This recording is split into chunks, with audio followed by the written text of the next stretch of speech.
What is up, beautiful people? It's Wolf Brother Mythos from the channel Frost and Fish, and welcome to tonight's stream. This stream, it's a paint and chat. I'm going to be working on my entry for the Mini Warmutt's Going the Distance Painting Challenge tonight. And of course, I missed the first 2 weeks just because I had laziness, probably.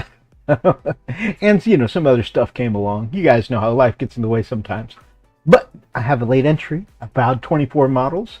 And so that means I need to utilize tonight's stream to lay down some paint and try and make up some work. Now, I have gotten quite a bit of painting done this week.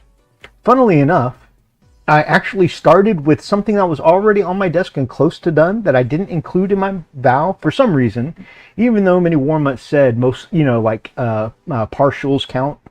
I was like, well, these guys are already like, you know, 75, 80% done. So I finished off a squad of 10 and I didn't count that towards my vow. So, but I couldn't just let those 10 sit there almost done and not finish them off. So, yeah, I'm going to show those to you guys soon. And I've also been doing some repairs on stuff from my Space Wolf army that broke at the last event that I went to. You guys know how sometimes you go to an event and, you know, you've got all your stuff kind of like packed up for travel and transport, and sometimes things, you know, move around the car a little bit, or the way you pack it in your bags, and especially if you're running behind, you know, between matches, and you're just trying to toss everything into your bags or your boxes and get to the next table. I'm always one of the, I'm not saying like I slow play, but I'm always one of the last players to finish up in the round.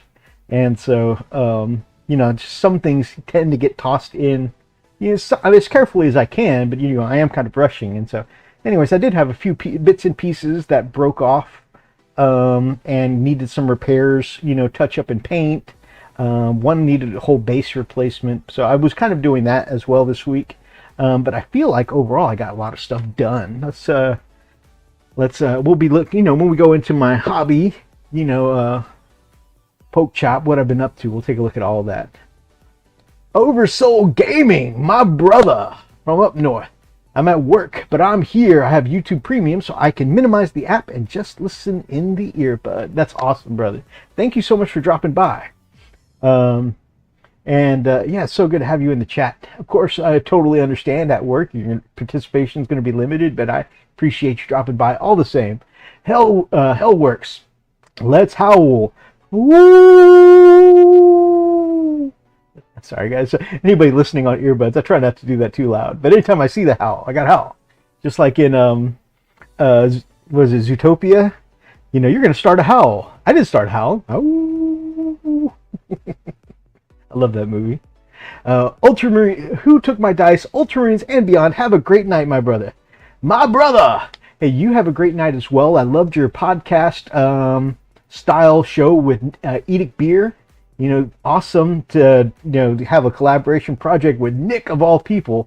So I watched that. I need to go back and leave a comment, but I really enjoyed it, and your answers were fantastic as always.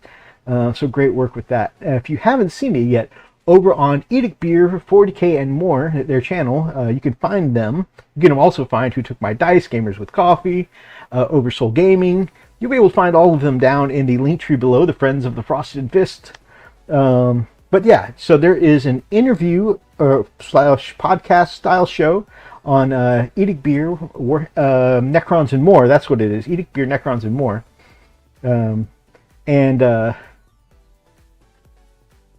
You'll be able to find that podcast show where Who Took My Dice was there, and Nick from Edic Beer was leading the podcast. So check it out. And then, of course, Gamers with Coffee, Ashley and Greg, our brother. Good evening. I am actually having some Gamers with Coffee right now. Don't tell my doc, but I've got a third cup today because I needed the extra boost. I've been trying to limit it to 2 a day. Some days I'm more successful than others.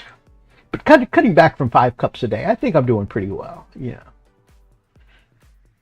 So, I am going to be going into my hobby pork chop here in a little bit.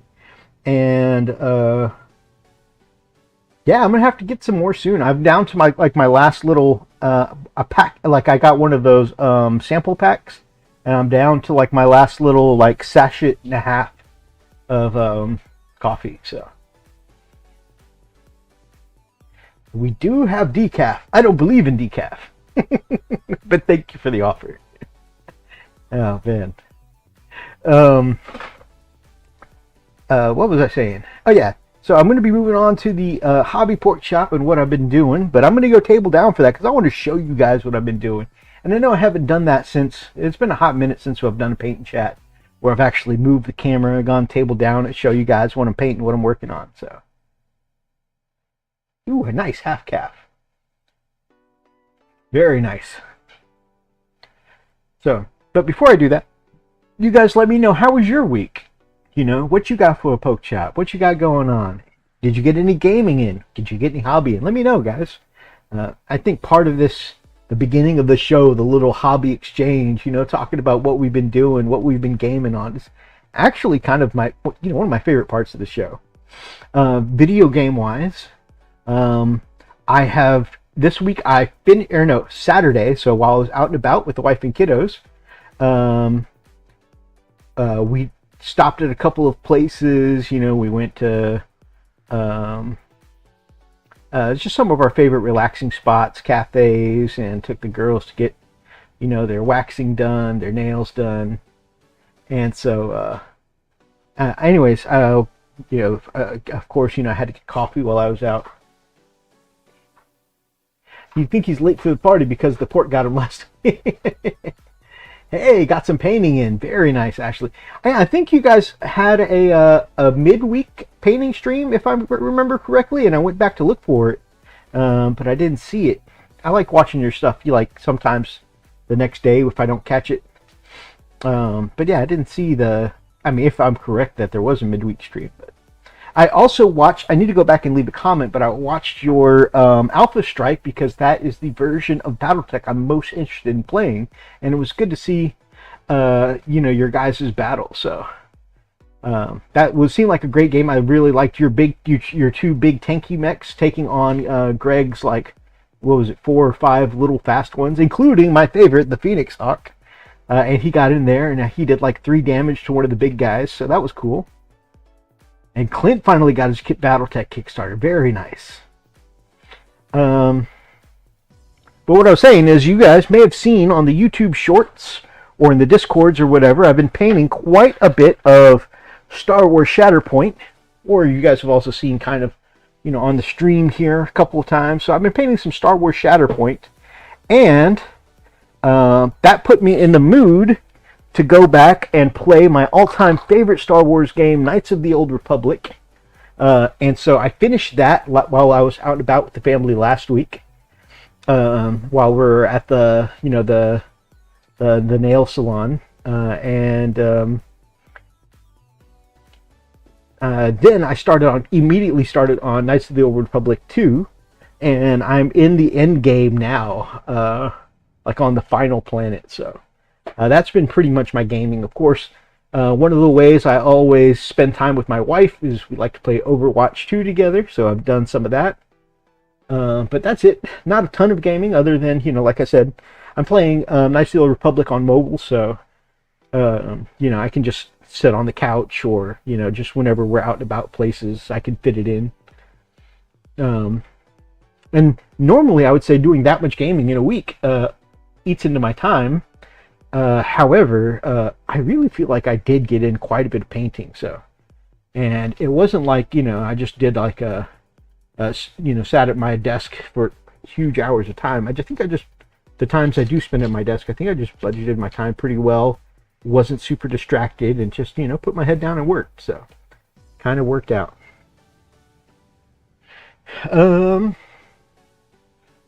Oversoul, Astrobot, Star Wars Outlaws. That game does look really good. I finally got around to checking out some of the trailers and stuff like that after you showed me some, and man, the game does look good.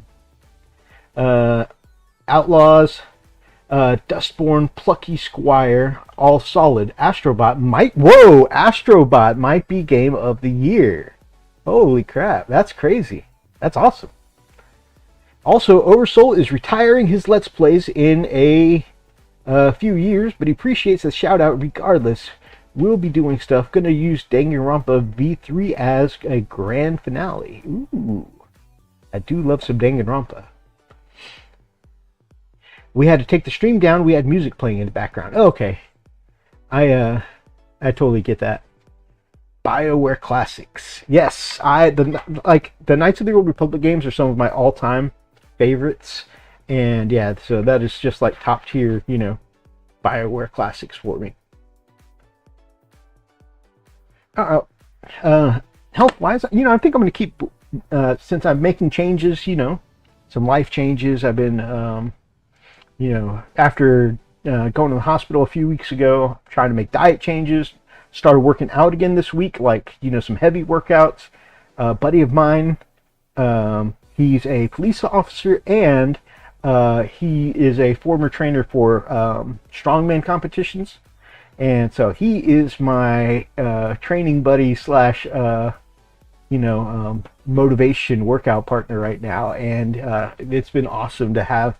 He's been very gentle, like as he's showing me and teaching me at the moment, lifting pretty much what I lift. Making sure I don't feel bad, which, it's not an ego. No ego, in the gym is one of his rules. So, but yeah, he's been like just very gentle showing me stuff as I'm trying to get back into it. He's, as he puts it, waking my muscles back up, because I haven't worked out like seriously in, almost 3 years. And so he's been, easing me into it, which I appreciate.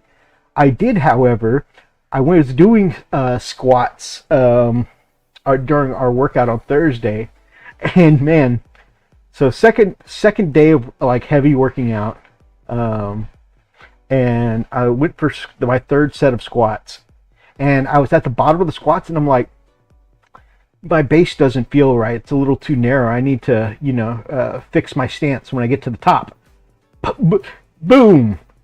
Pop something in my groin hip area, and man, it hurts so bad. Like especially when I get up, sit down, or if I have to, like, especially if I've got weight on my on my thigh, and I go to move that thigh in any kind of way, oh my gosh, that hurts.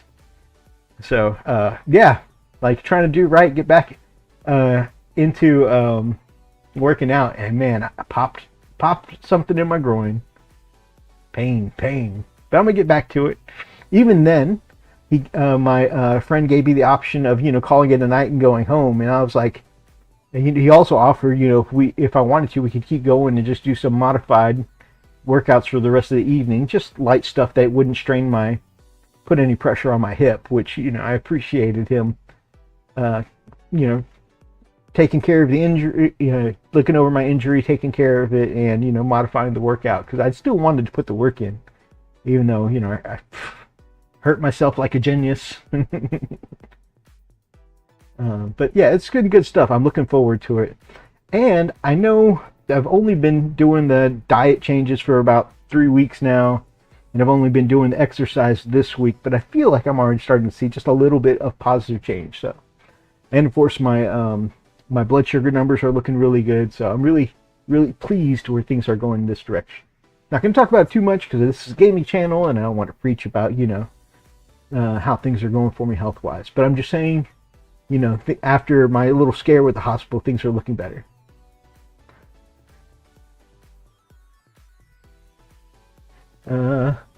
Feel the pain, but not smash yourself good, partner. Yes, I will definitely try, brother. Alright, guys. I'm going to do the thing I like to do because I've only got one camera. So I'm going to blink my camera out for just a second while I move it around and set it up. But I'm going to keep talking. I'm not going anywhere. I'm just hiding the camera for a second so no one gets motion sick while I move the camera around. Ooh. I know that's something when I'm watching other people's streams is like, or videos in general. Like, I usually prefer when there's not too much like camera movement, Blair Witch style. I just personally, I don't like all the extra movement. But not that it can always be helped.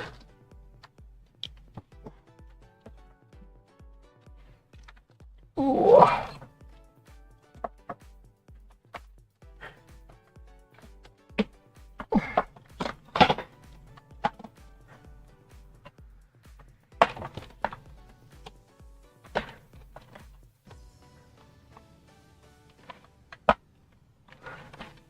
Alright, just needed an extra minute to untangle my cables.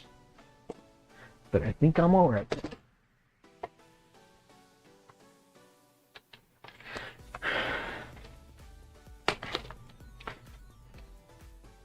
Started the head on my Gundam Knight. Very cool. Excuse me for trying to be funny. No. Your edits are fine. No. We have had video. Well, back when this was a two-person channel, we had videos in the past where sometimes we would wobble the camera a little too much. You know, like, hey, look it over on, this shelf over here. Or look at that. Just like sometimes I'd go back and I'd be like, oh gosh, I'm giving myself, like motion sickness or whatever. Like when you do it, it's fine. Actually, I never have a problem with yours, my man.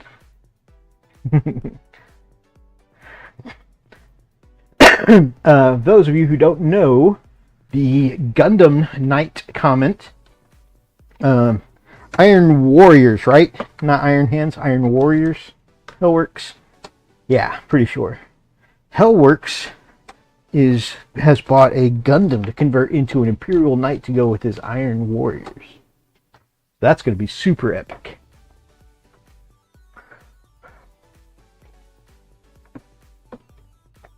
For one being Loyalist and one being Chaos, you would be surprised how often I get Iron Warriors and Iron Hands mixed up. Much like Varys, I kind of lose my head over it. Alright, so first, I have finished 10, another 10, so you guys have seen me finish off 10 before, but I finished off another 10, Tanith / Catachan for my Imperial Guard. Now I've got a full squad of 20.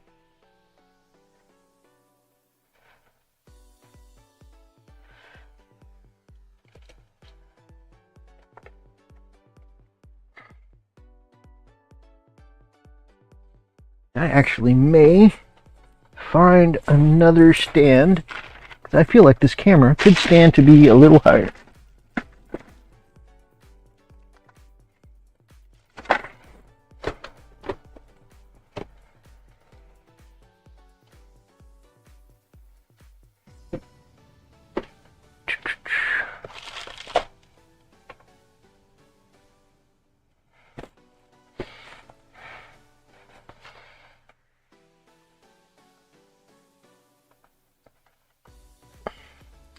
Yep, even though I said I was going to do it, I did a little shaky camera there anyways. Alright, yeah, that's a little better. That's a way better angle. So, got some Tanith here. Perfect for the Catachan, I think, because one of the things that the Tanith are known for is having characters like Broston, in their guardsman squad that love their big flamers. Of course, a lot of them like the caps instead of the helmets. Some of them choose to go no hat or helmet at all. If you look at my sergeant here, that's got the pistol and knife. They've got their daggers that they call the straight silver. At Tanith silver. And for my 10th guy, he's just a guardsman with a las rifle, stat-wise. But we have Bryn Milo with his bagpipes. So, yeah. I tried looking up official, it's been so long, I couldn't remember exactly what Milo's hair color was, so, I wouldn't end up going for dark hair, but I also, something I did differently from the last Tanith, usually my guardsmen get black cases on their rifles and their carbines. I decided to do kind of a wood kind of color on these guys because while I was painting them, I remembered that several times they referenced that the las guns that the characters in the book had, their the their weapons were cased in gnarlwood from their home planet, which, you know, is now a rare resource because they don't have, you know, their planet was destroyed, so there is no gnarlwood anymore. So, anyways, so yes, 10 more guardsmen for my Imperial Guard. And so I'm thinking I can do a big blob in the middle of the board if I want to, all scouting up. And making a great big, you know, center holding, good overwatching with 4 flamers, 20-man blob, 20, which I could even take that further, make it a 26-man blob if I put a platoon command squad with that, and then also put Cat. Cookie Wookie has been snuggled up with me all day, and now he wants to join the show too. Camera's down this time. Don't play with the cord though. Don't nuzzle the camera. Be sweet to me. Don't be sweet to the camera. Anyways, what was I saying? I have no idea now. Oh yes, so I can either put them in the center with a platoon command squad and Iron Hand Strachan, or I can put them in 2 chimeras. I know the community, starting with Morty and Glory, has referred to that as scout maras, because using the Catachan rules, you know, they can scout those chimeras up the board and have an armored presence in the middle of the table early game. And then after the transports gets destroyed, they can still get out and hold the objective. So yeah, so there goes the first thing, is I finished up the squad of 10. 10 that I did not count towards my going the distance challenge, but, so again, probably seems like my priorities are off there, but they were so close to being done. I didn't want to leave them unfinished. Then I started the other day working on the 2 sergeants for my Kriegsmen. So power fist, plasma pistol loadouts. Try to vary up the pose a little bit. So got one guy checking out his power fist like he's getting a communicator call or something, and then another one with his fist pumped in the air. But yeah, I think power fist, plasma fist pistol's going to do some work on the tabletop for me. So I think those guys came out pretty well. They painted up pretty quickly. As you can see here, I need to go around, and they're mostly done. I need to go back and black my rims, as you can see. But yeah, so got those guys done. And I got my 2 Krieg Field Marshals done, again, except for blacking the rims. So we'll bring these guys a little closer. Now, I know they're Krieg. They are done up in my green colors to match the rest of my Imperial Guard army, just because no matter what regiment I'm running, I kind of want them all to be a cohesive looking force on the tabletop. So even my Rough Riders are all going to have the same kind of green color. My obviously my Catachan and my Cadians and my Krieg, you know, regardless of the regiment, they're all going to have this green color, just so that way everything's, you know, together looking. Once again, Power Fist Plasma Pistol. I really like this sculpt 3D printed file that I procured, I purchased. I think it's inspired, obviously it's inspired by Commissar Yarrick, you know, with this style of power claw instead of a traditional power fist. But I think it looks cool, and I think it sets the Field Marshal apart from, you know, just the rest of the power fists on like the sergeants or whatever. So that is 4 models done for the challenge. Again, after I black the rims. And then, of course, there was my test model for Battletech, which is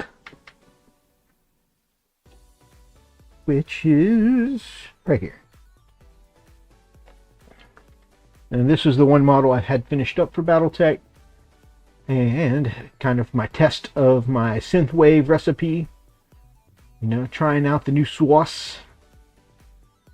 So that is 5 models from my challenge. Again, once I like the reams, that'll be 5 models done.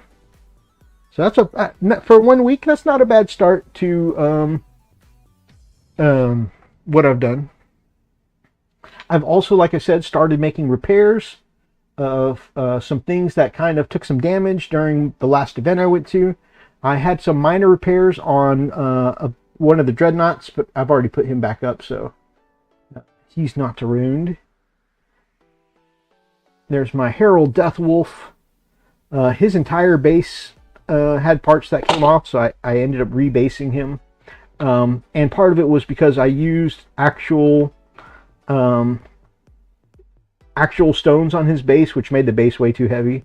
Especially, this is a fine cast model, and you know, just the connection points between the fine cast and the heaviness of that base didn't work out. So I've got him mostly rebased, and you know, I just need the snow flocking, and you know, once I do the snow flocking, this guy will be good to go. Also, the head of his axe snapped at the event, and so I had to repin that and touch up the paint a little bit from where, you know, there was some scratching from where it snapped.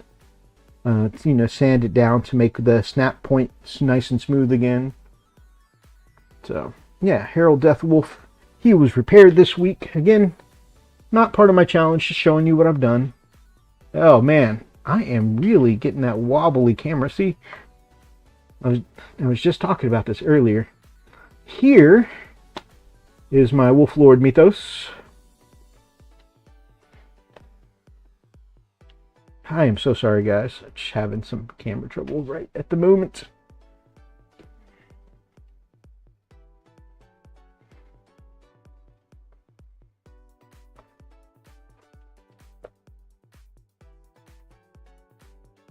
Well, more camera stand trouble at the moment. Okay, that's much better. Your basing job is very based, as the kids might say.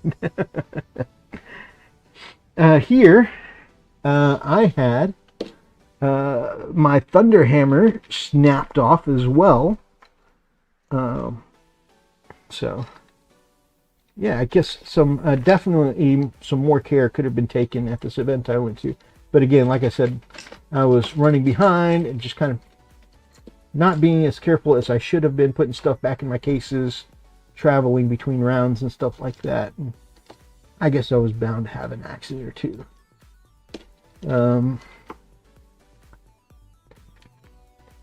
Did I save the old Thunder Hammer? I feel like I saved the old Thunder Hammer.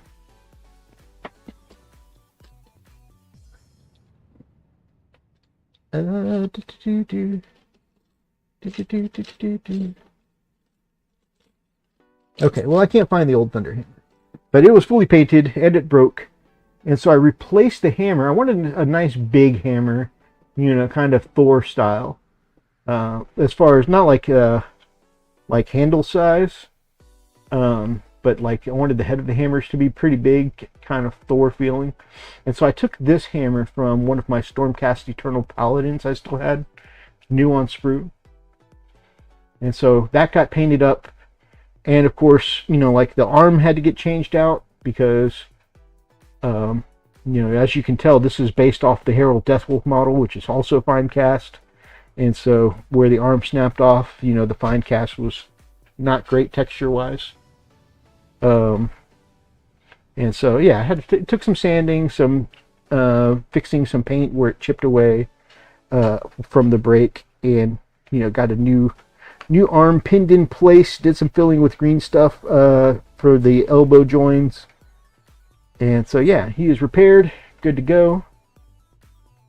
And actually, so the glue was starting to loosen between the waist and the legs and the saddle. And so like there was just like quite a bit of re-gluing and repairing to be done there. Don't mind the camera, you can just remake Cloverfield. Wouldn't hurt if Mythos remade Cloverfield, probably be a better version. You know, I never got around to watching that, mostly because of the camera, like I said. Oh, and his little icon on top of his backpack snapped off, but that's okay because I've never really been a big fan of standards on the Space Marine backpacks. I just feel like it would be very unbalanced. At least me as a mortal feels like it would be. So, fixed 2 Thunderwolves this week and a Dreadnought. Got my first 5 models from the challenge done. And finished off 10 Guardsmen. So like I said, pretty decent start. And I got the airbrushing done on all 16 of the other Battletech minis. And I got this lovely, well, I find it lovely, synthwave pattern down on all of them. And that's going to be what I'm going to start working on tonight, is now that I've got, you know, the synthwave pattern down, I'm just going to start cutting in some of the details. And you'll notice, like on this guy, I'm not going too heavy in the details because I want that synthwave pattern to really be the standout thing about this. So.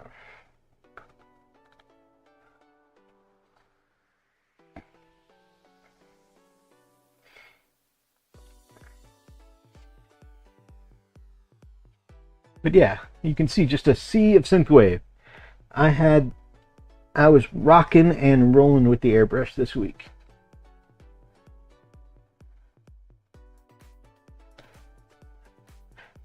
Alright, that's all. Just a full field of synthwave. So, yeah. The only thing that didn't get any paint from my paint challenge this week is the two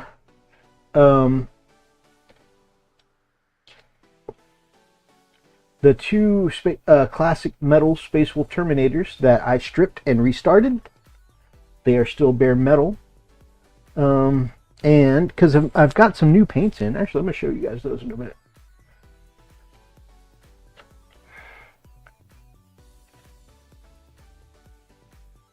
But I got some new paints in. We'll set you to the side. I'll probably start working on you first. Because I intend for these classic metal Space Wolf Terminators. Like I mentioned on the show last week, I had originally kind of painted them in my custom black and blue and silver Space Wolf color scheme. But these are very classic and vintage models, and I've decided that I would prefer to go back and put them in kind of the blue-gray of the Space Wolf color. And one of my favorite YouTubers who paints that classic blue-gray, not necessarily in the GW colors, but does a great job pulling off that blue-gray kind of paint scheme, is the Miniatures Paintbrush. Brother Rob from the TMP. Garrett, howdy. What is up, my brother? Good evening. And so I went back and checked out TMP's most recent Space Wolf tutorial on how he paints the Space Wolf. I have a miniature sent to me in his colors that he painted up and sent over to me. And so I'm going to try and follow his tutorial on how to paint that blue-gray he does. And these are the first 2 colors. So he starts from a black base, and then his first color he lays down is Fantasy Games Amaranth Blue, and then Hero Blue, and then there's a war color that I've got ordered. Hopefully it comes in time for the challenge. But yeah, so I've got that color coming in as well. And you know, I'll have that in time to get them painted up. But yeah, I'm looking forward to trying to follow a TMP tutorial. That'll be cool.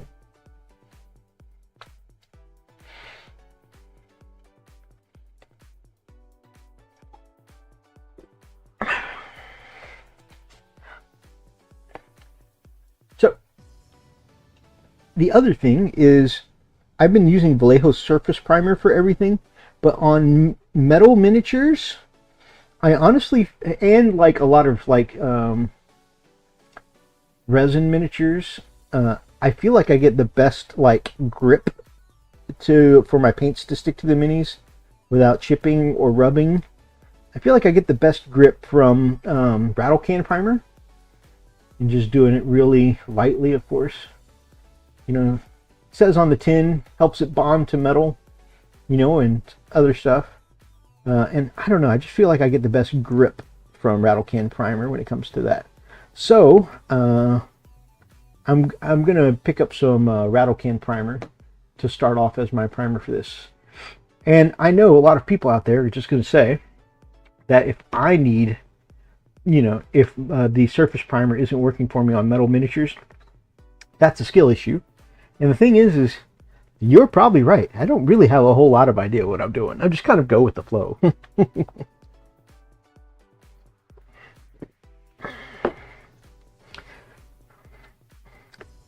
All right, so I've been attempting to record a tutorial. If anyone is interested in my synthwave recipe, this is heavily inspired by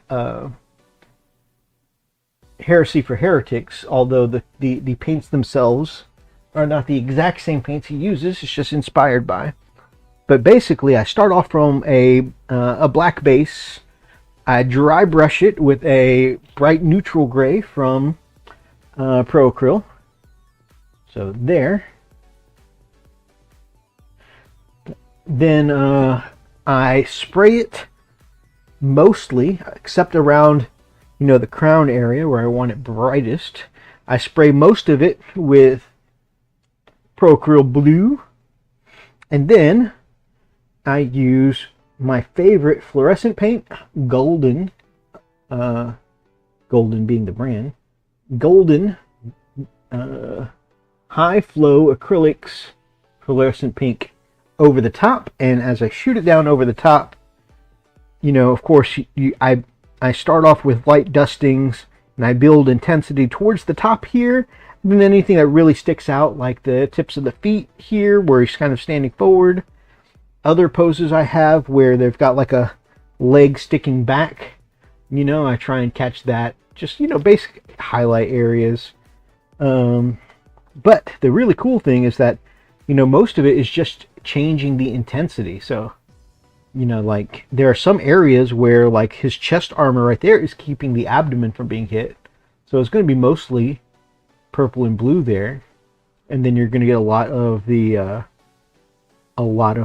pink on the top plates there. But then here around his legs, that transition from, you know, the blue to the purple to the pink, there's no purple in there.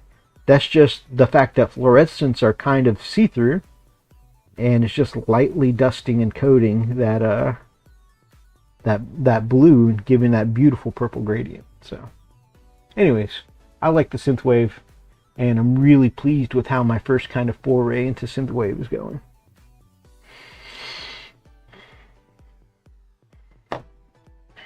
So I've got a tutorial coming out on how I do that. If anyone is interested, I haven't put out a tutorial in a hot minute. So I figured it was time that I tried to do something. You can see from this guy back here, pop out a few details with a turquoise and jade. Turquoise is kind of my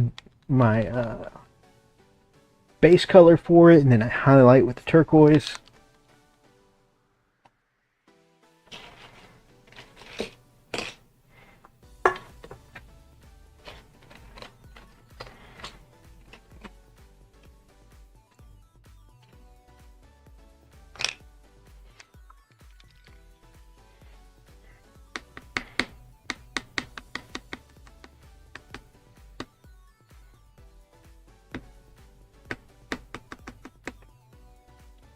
more and more, I find myself replacing most of my paints with the Pro Acryl series. I'm using Pro Acryl Jade now. Not, I don't know, I just like it. So, grab my brush.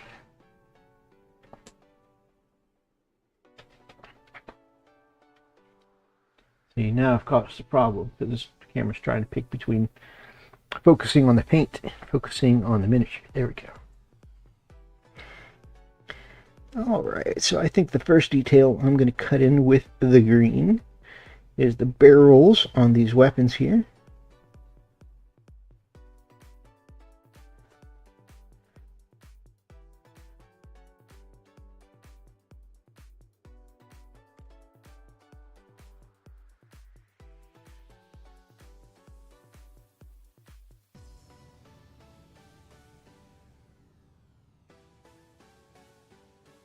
So that's not bad, huh, guys? I not only got 5 models done for the challenge in this first week, but I've also got all 16 of the other BattleTech models kind of got their primary color down.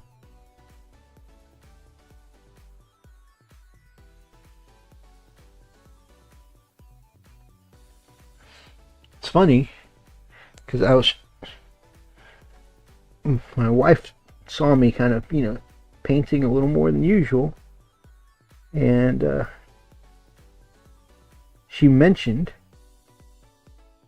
that that's one of the ways that she knows it's starting to get kind of later in the year, is because I start taking part in these like painting challenges and pushing myself to get more done and just interacting with the community challenges in general. And like, of course, I know that I signed up for these things, but I didn't really think about how, yeah, these things usually come towards the end of the year, and we're getting close to October now. So yeah, I thought that was pretty cool that she noticed that. And that, that she pays attention to my YouTube shenanigans. I enjoyed that.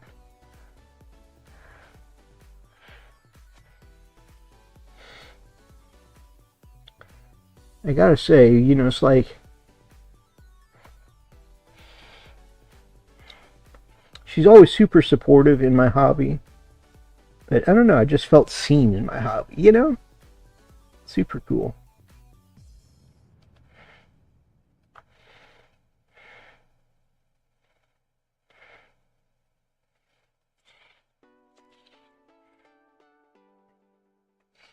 Also seems to be some kind of detail. Looks like maybe a little cannon coming out of his solar plexus area here.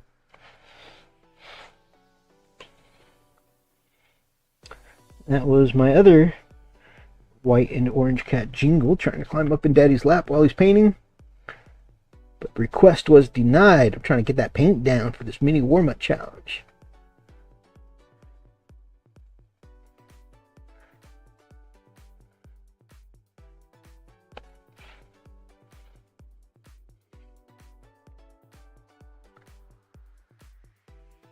It occurs to me, I have been meaning to change the background music for these longer kind of, especially painting streams, for a while now. And I've got the file downloaded, I just haven't gotten around to it yet.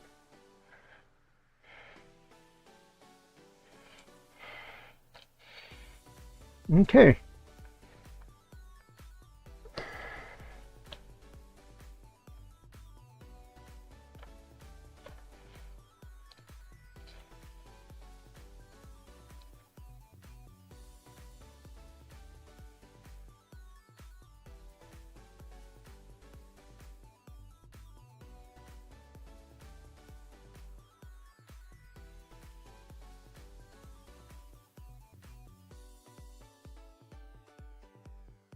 And I think I'll do these like little engine things on the back. Welcome back, Jingle. I'm still not going to let you... Can you not see that Daddy's arms are currently occupied?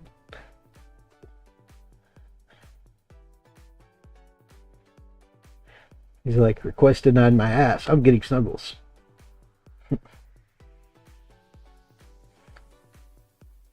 Not on the desk. Not on the desk. Up. Thank you.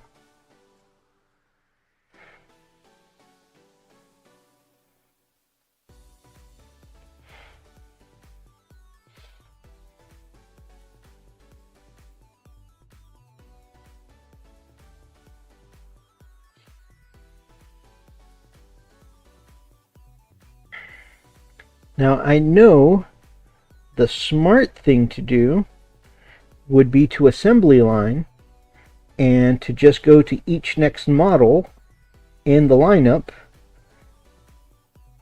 and finish this jade color. However, what I really want to do, because I like seeing progress, let's just move on to the next color and the next color and work through this miniature. Not that it's a ton of colors.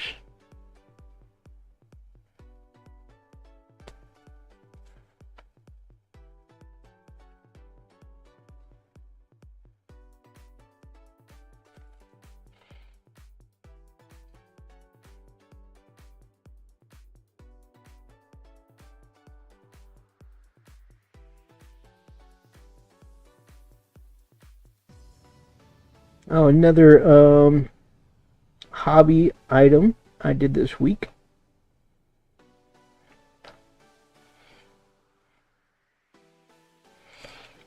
is I played some more of the tabletop game Vampire the Masquerade this week. I know the feelings. Sky likes to rewatch my Resident Evil 7 playthrough a lot because of the reactions. Oh yeah, you have some great reactions in that. Early VR experiences, and I was an over-animated wuss. Not over-animated, I think you were appropriately animated.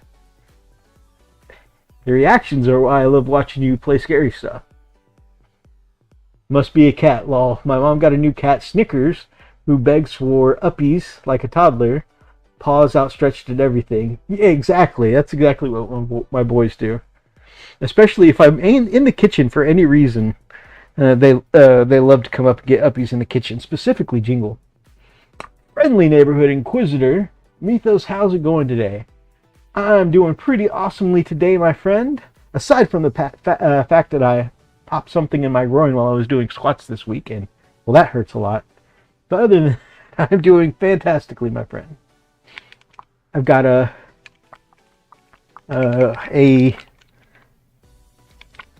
chill paint night tonight, working on my Mini Warmutt challenge. Then this weekend, I'm playing some more Vampire the Masquerade with my role-playing group, and at some point I'll be catching a meal with Alan Atlas and playing some Star Wars Shatterpoint with the gents. So that'll be cool. Alright, who next? Who next?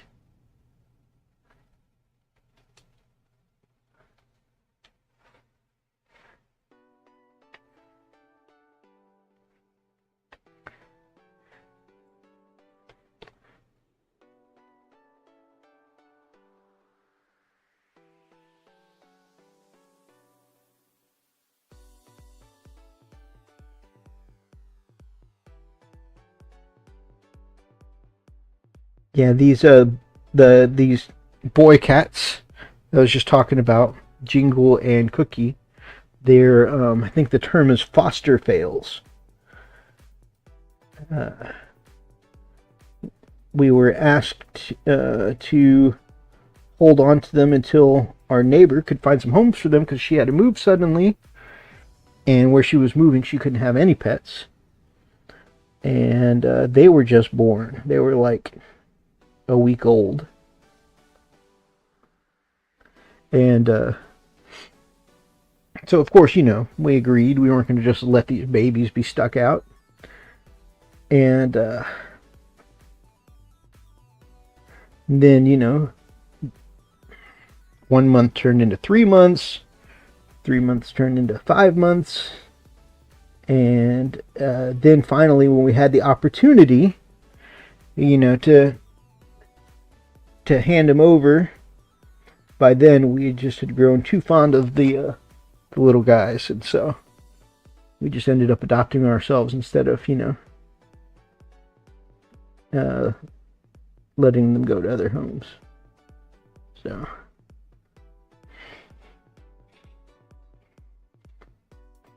you know, no matter what Lily may say, you know, I was like ready to give the boys up, you know, and Lily was just like, "Ah, Mythos, we should totally keep the boys," you know.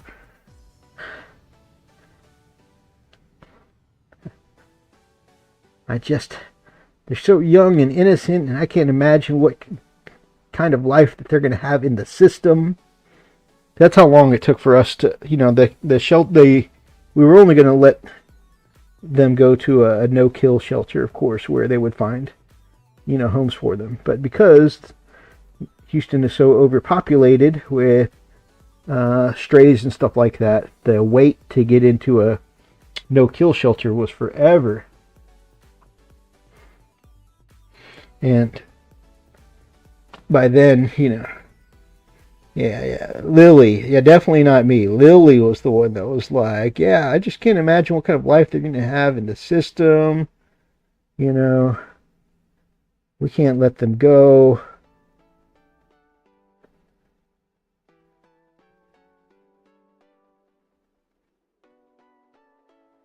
So, yeah, just because of Lily specifically, you know, we ended up keeping the boys. I had nothing to do with this.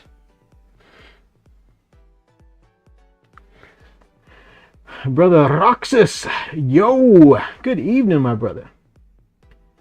Yeah, Pro Krill has almost completely taken over my paint rack. Exactly. I still have some specific things.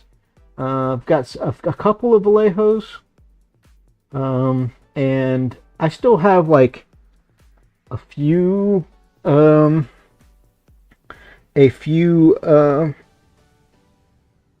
Citadels, and of course I use contrast from time to time. There are some things that, you know, I don't think will be, I will ever replace, like Gore Grunter Fur is just like my favorite leather color from the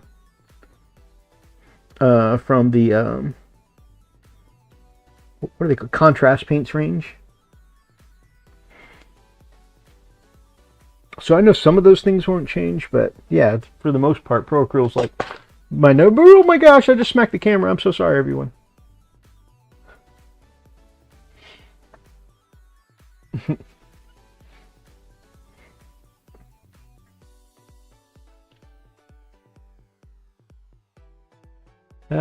Stray cat overpopulation is an issue in my city as well. Seems to be a problem pretty much everywhere right now. Yeah, unfortunately.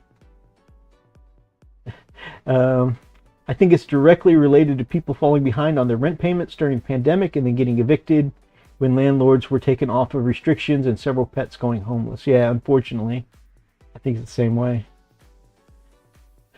Must have been Lily's shoe, waiting for her shoe to fly in. Actually, that's the only reason I'm making those jokes is Lily's at work right now, so, you know.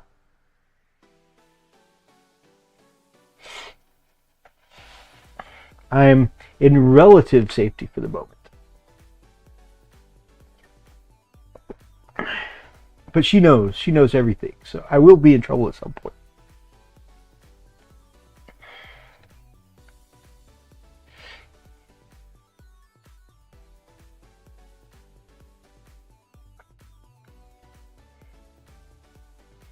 Yeah, this Pro Acryl Blue that I use for like everything now is like the equivalent, I think, is like Caldor Sky from GW. And I used to use Caldor Sky on everything, but like it's almost the same color, but the pigment is just more saturated. It looks more like the blue is just a little more intense. Wait till she gets home, right? Yeah, I just had Binky begging me to cuddle a second ago too. Yeah, and it's so often where um, I'm painting, and then my paint session will be like, well, might as well close my paints because one of them has jumped in my arms, and I know I won't get anything done for a little while.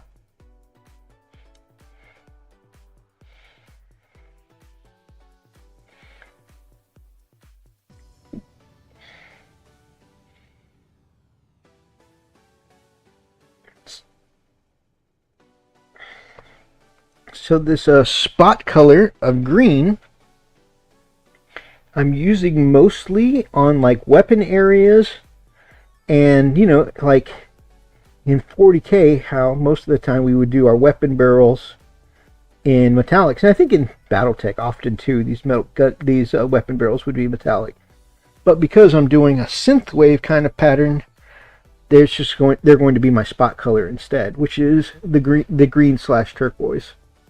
Technically, I guess this is jade.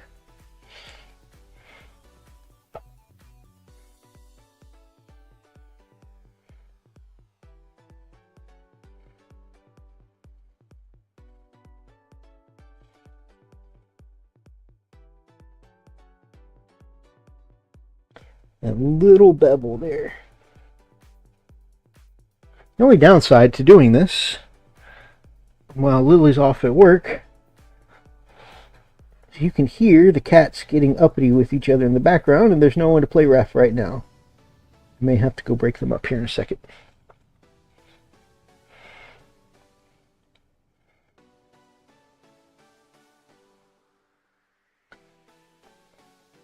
See, the twins are rambunctious young boys who like to scamper and play and kind of harass the girls, who are, both quite a bit older, and so they have no patience for it. And so while the boys are trying to scamp and play and harass, the ladies are not here for it. So Sombra and Palico just, they're constantly getting the hissing and threatening, and get real loud, kind of obnoxious over it. Not that they should be tolerating being harassed, but they've come to where they sometimes, they've gotten so used to hissing at them and getting feisty with them. Sometimes they'll just go up to them while they're just laying there or trying to nap and start hissing at them.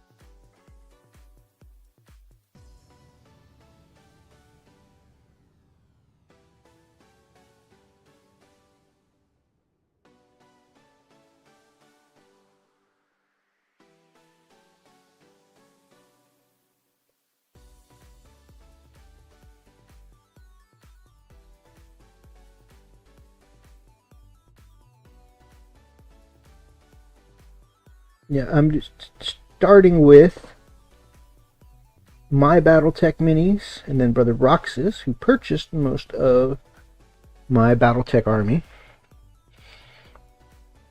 The payment for that is, of course, painting, commission style. So whenever I get my stencils in, I'll be painting his BattleTech minis. And then we have a bunch of mercenaries that I'll be painting up, so I'm doing these obviously in my custom colors. I'm doing Brother Roxas's in Clan Snow Raven, and then I'll be doing up the mercenaries, just kind of, probably going to paint up the mercenaries as inspired by the artwork in the mercenaries book.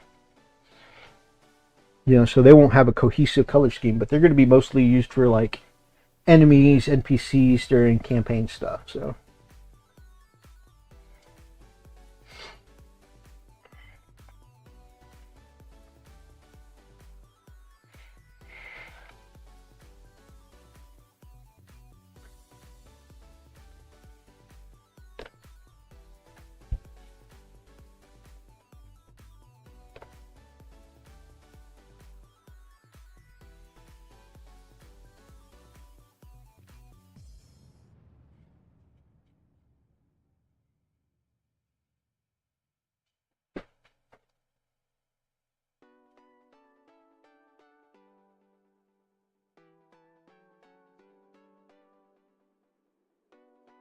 Man, I was looking up. I was trying to decide because my brother's doing, like I said, clan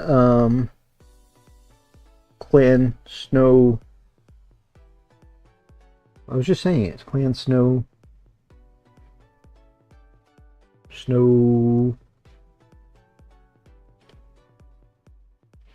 bird. Hawk. Snow.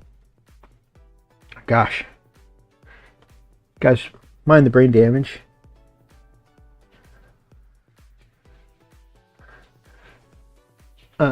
Snow Raven. Jesus.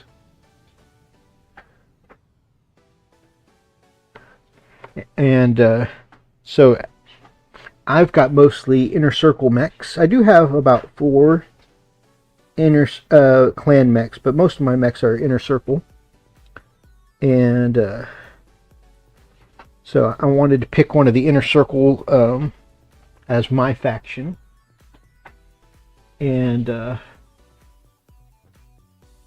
I decided to go for, even though like they're all, you know, all of the factions kind of like 40k where they say nobody's really the good guy. I really feel like Battletech says hold my beer, because they're kind of the same way.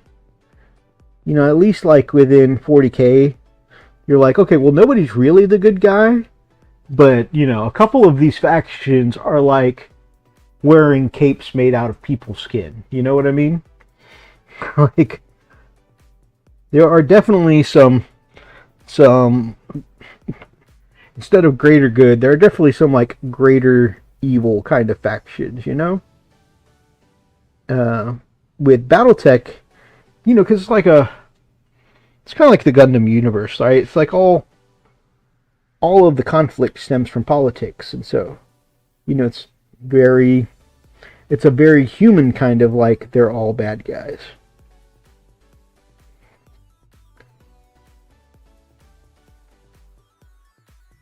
I don't know what this little round gear is in his chest, but that's getting painted in the same color I'm doing the rest of my weapons and kind of metallic surfaces.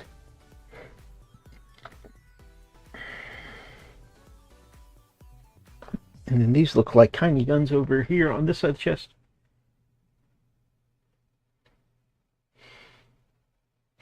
Can you watch these kittens for a bit? 7 years later.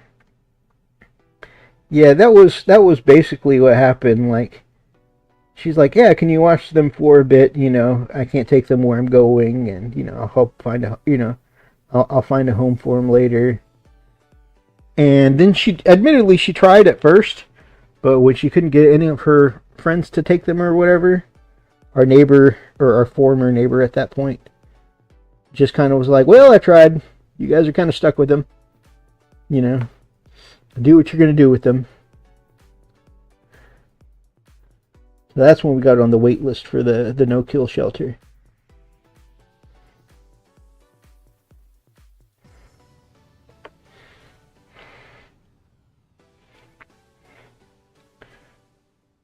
Oh, interesting. This little cylinder thing goes right through them.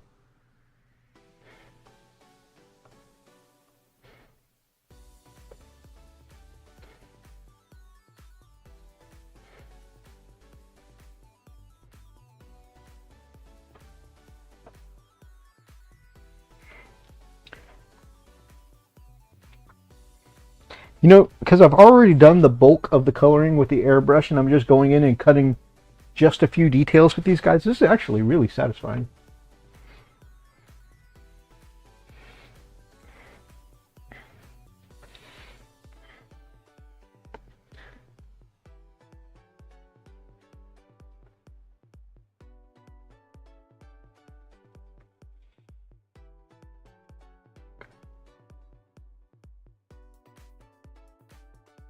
Oh, so I was looking through the lore for some of the Inner Circle factions, and I think the Inner Circle faction I want to go with is the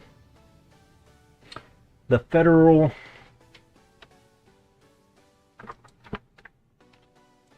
Okay, now we gotta look it up.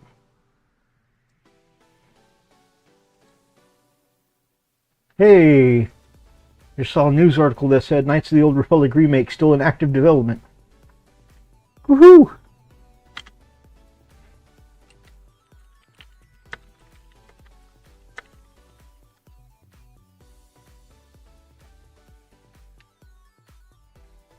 The Federated Sons, House Davion. Yes, because they are the closest thing to good guys that you can get in BattleTech. You know, where many of them, they're like the noble warrior princes in that faction. And whether or not, like the leader of their faction is always called the First Prince, whether they're male or female. The title itself is the First Prince. And they gain honor and reputation to be able to reach their status as a noble by fighting side by side with their army. So they are very lead from the front kind of royal society. Now, of course, you know, obviously there are problems with that setup because, you know, there are that does put you in a situation where there are, you know, nobles and vassals, and of course, you know, there are people that can abuse that power. And so, like any kind of, you know, nobility or monarchy, it's going to be people who can abuse that. Oh, I didn't realize I'm not on camera anymore. I'm sorry. Whew. Me messing up the focus hardcore.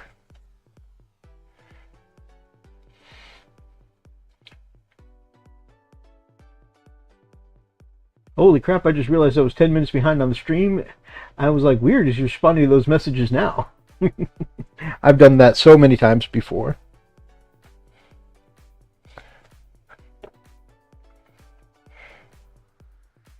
I figured that was the case, my friend. No big deal.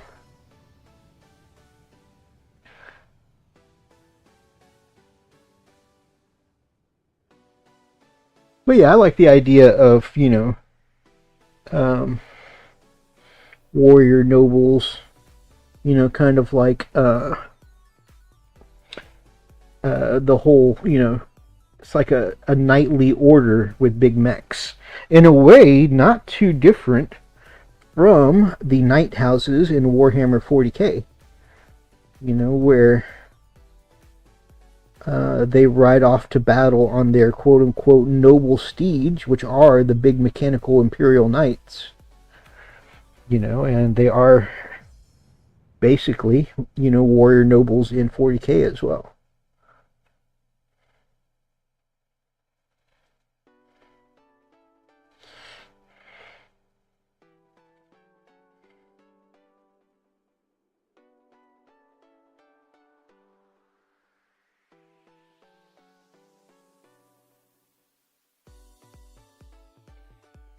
Problem with House Davion is that because they do have kind of a, you know, royalty, you know, kind of societal structure, that means, you know, while they are considered the least bad by a lot of the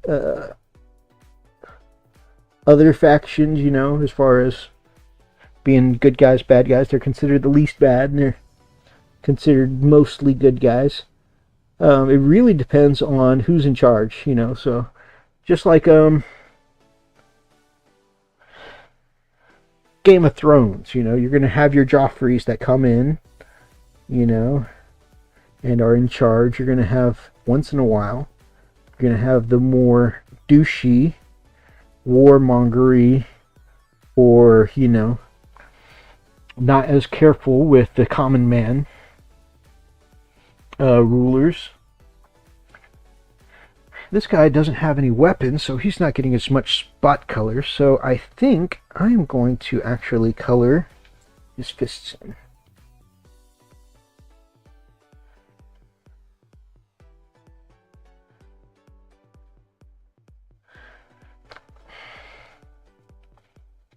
So basically, when there are good nobles in charge, you know, it's House Davion. It's a pretty good faction. When there are jerkbags in charge, you know, it's a douchey faction. But I think the same could be said of most, but it's just most evident because of their, you know, kind of royalty-based societal structure. All caught up now. Cool. Yeah, I know something Fish used to do sometimes is he'd come in and he'd start the stream from the beginning so he'd know what was talked about, but he'd watch it in like a 1.5 or sometimes 2 times speed until he was caught up with the stream, just so he could know where the conversation had been, where it was going, that kind of thing. I thought that was pretty neat.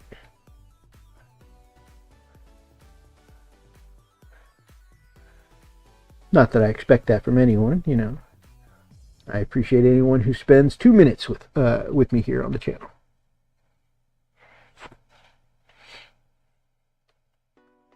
There we go. I think doing the fist breaks up enough of that.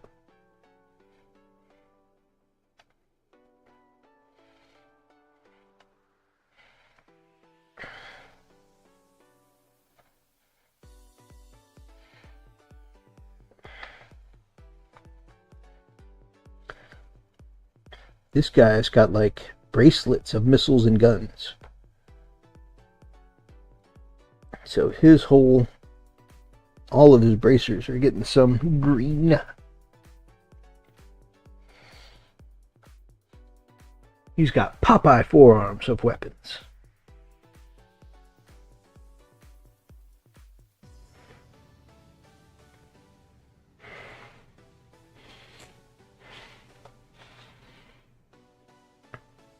So, I mentioned that I'm playing some Vampire the Masquerade this weekend. I'm playing some Star Wars Shatterpoint this weekend. I'm catching a meal with some buds. What do you guys got going on this weekend?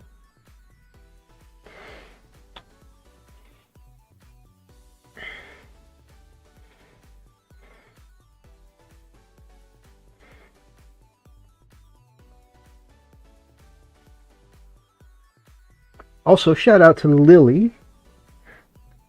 She got a gig. I'm not going to mention what that gig is, just for privacy reasons. However, it's her first night on the job tonight, and so big shout out to my sweetheart.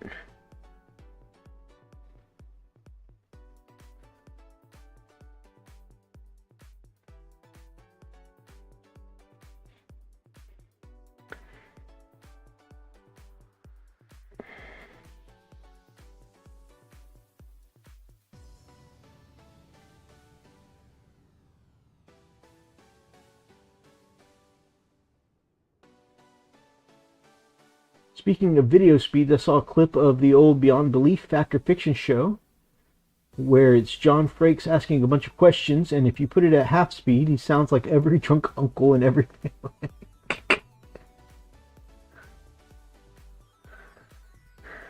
That's funny.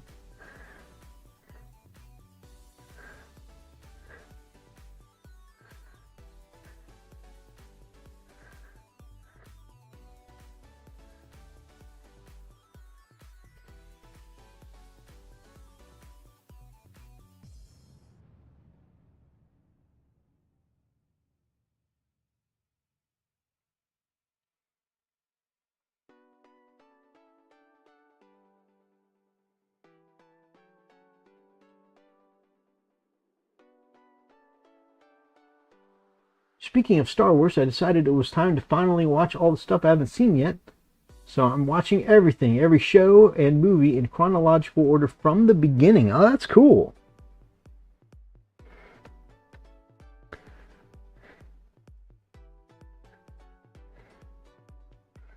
Yeah, I don't talk about the movies very often, or the shows, really. I know I'm in the minority when I say that so far I've liked all of it.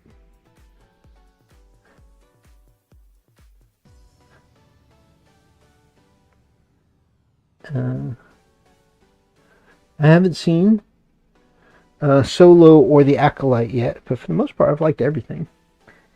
I mean, you know, is everything perfect all the time? No, but for the most part I like it. But see, I always usually stay away from that subject, which I've made the mistake of here tonight. But every time I say that, people tend to try and, you know, spend the rest of the evening telling me why I shouldn't like what I like. So, like I said, I know it's an unpopular opinion, but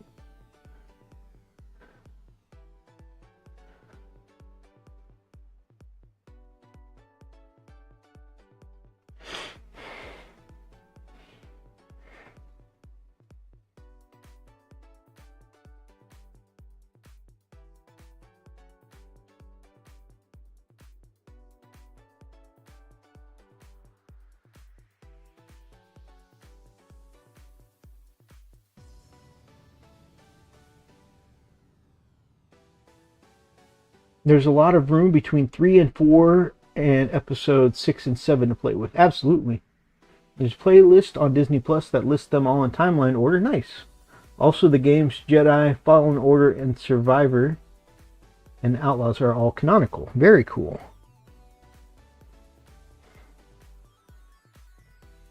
I am liking that with the addition of the games and the TV shows and whatnot. You know, we're getting bits and pieces of, you know what, there are more Jedi out there that survive than we realize, you know?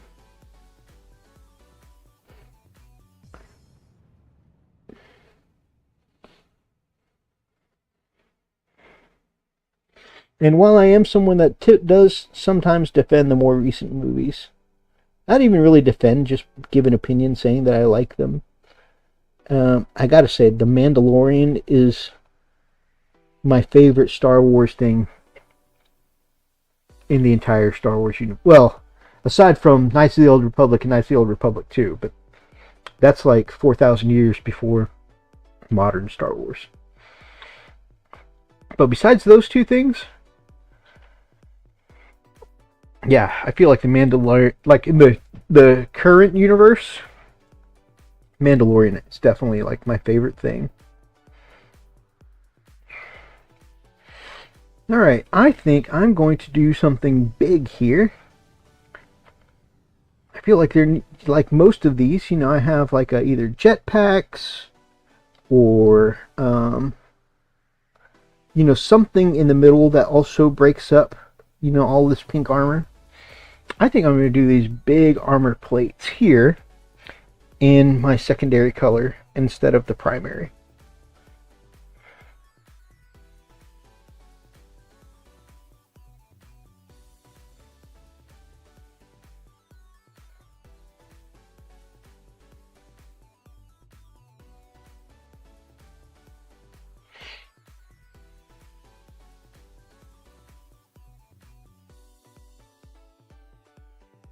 I'm with you. I love The Last Jedi for being subversive. We're getting a Mandalorian movie, by the way. Yeah, I'm super excited for that.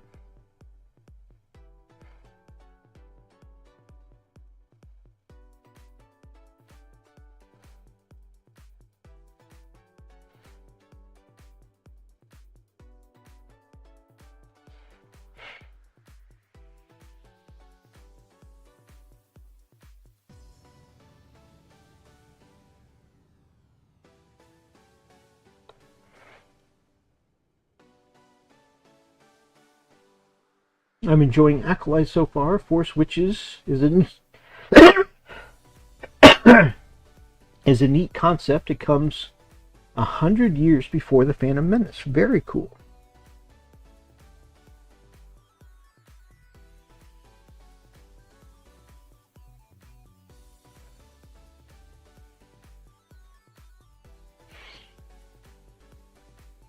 Yeah, I haven't checked out Acolyte, but it's on my list.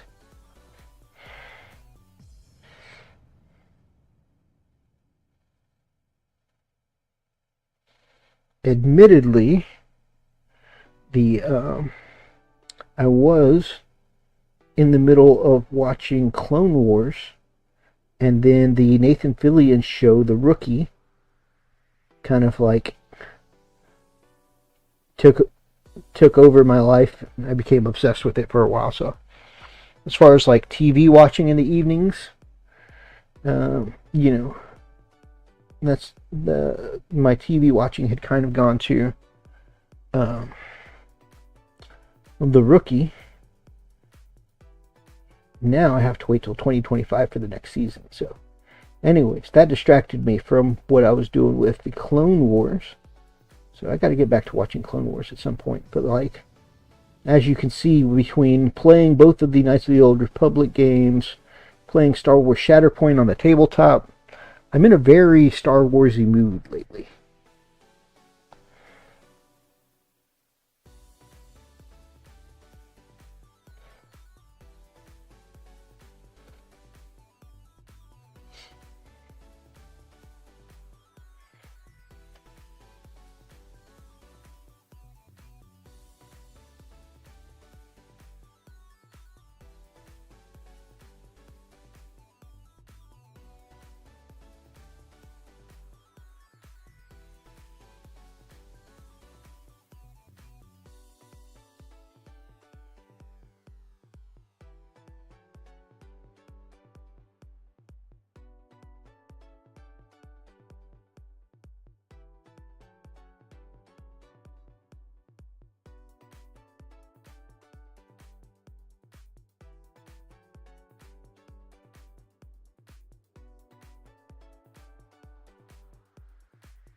Oh, I find myself focusing, just falling silent here. My bad, guys, my bad. Get that painting focus on, you know?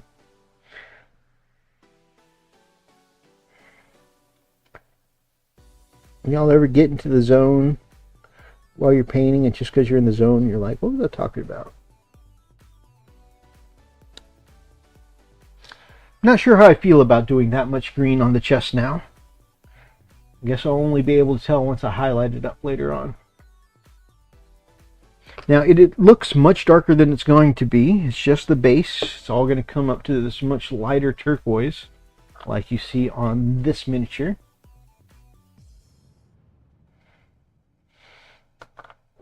But yeah, I might have overdone that one. I have to finish the Acolyte. Outside of that, I haven't seen all the Clone Wars, Bad Batch, Rogue One, Solo, Rebels, Andor, or Ahsoka. I think actually that's probably the same. Your list is the same as mine. I've seen Obi-Wan and Mando and Boba Fett in the movies with numbers. Yes. Okay, we're pretty even there.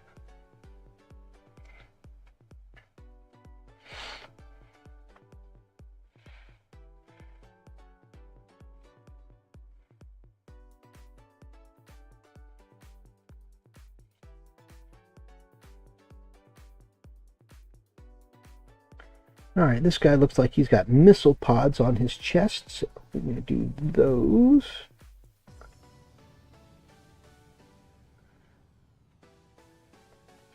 Anybody who's a fan of Gundam Wing, these missile pods built directly into the chest reminds me of Heavy Arms from Gundam Wing, just without the little doors that he would open up to unleash his missiles.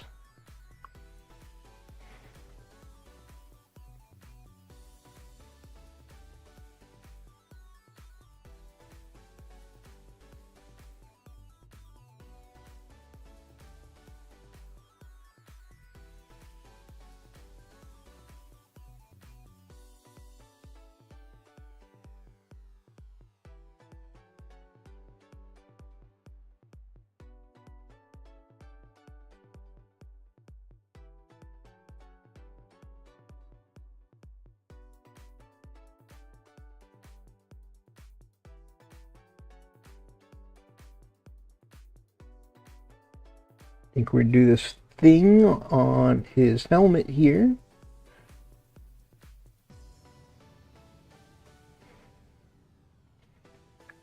I say this thing, but I just realized I'm painting off screen, so you would have no idea what I was saying. Yeah, this little thing, this little sensor or something. And like we did with the last guy that had no weapons, we're going to paint up his fists.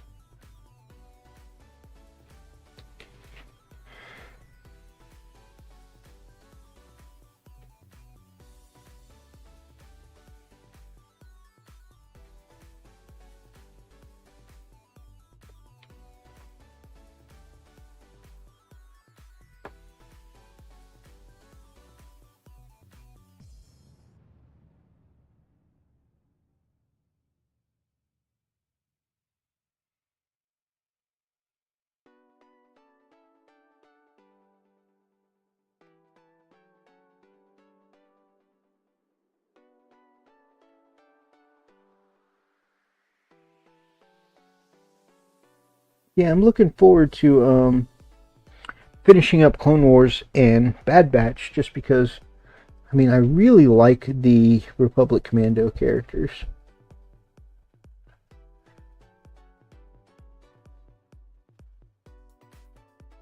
Well, at least I like them until Order 66, of course. Spoiler alert. Alright, I've got 16 to do. 1, 2, 3, 4, 5, 6, 7.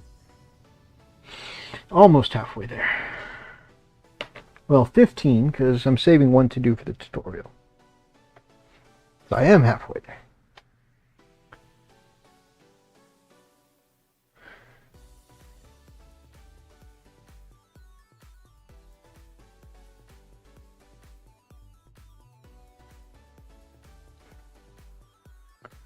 This guy's whole forearm is, well, this gal, this mech's whole forearm is one pretty thick cannon. Kind of reminds me of Samus from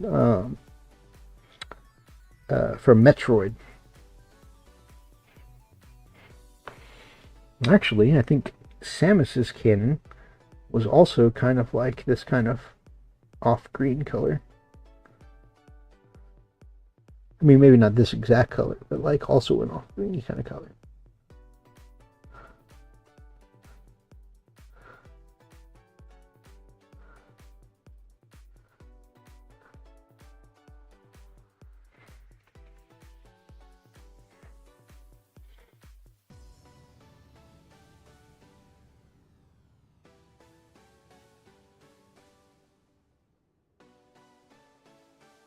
Spoiler alert, Anakin and / Vader is Luke Skywalker's father. What? Damn you, those giving us a 20-year-old spoiler. Oh, my bad. My bad, I should have known.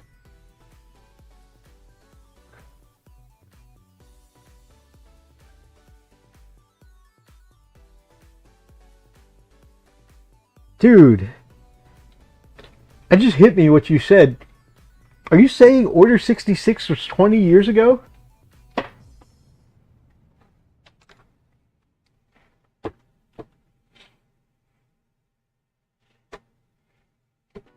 I have to look this up now.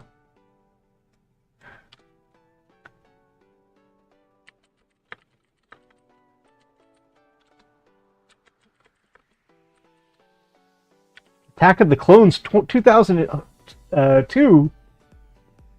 That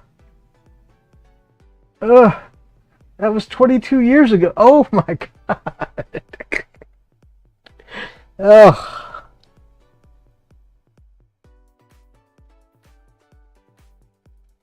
Oh my gosh. Episode 3 came out in 2025. Oh man. Right through the heart, my man. Right through the heart. Just like I was watching Outside Xbox earlier, because they were reviewing the new Dragon Age The Veilguard. And they said, so it's been 10 years since Inquisition came out. And I was like, what? There's no way that was 10 years ago. I know you're not a 3D platformer kind of guy, so you probably wouldn't like Astrobot. but it's 10 out of 10. The mechanics are tight, the game is challenging but not impossible. The soundtrack and the visuals are amazing. That sounds awesome.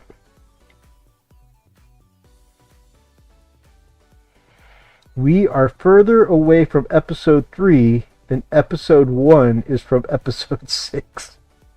Oh, man. Oh.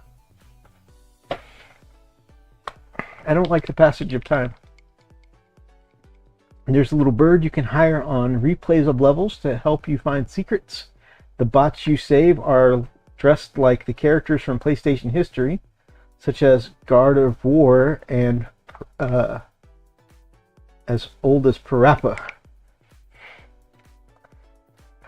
Man, every time I watch PlayStation Access, it's like almost every week they feature Parappa the Rapper in some way, and I'm just like, I'm not a fan of rap, so every time I see it, I'm just like, they always find a way to squeeze it in.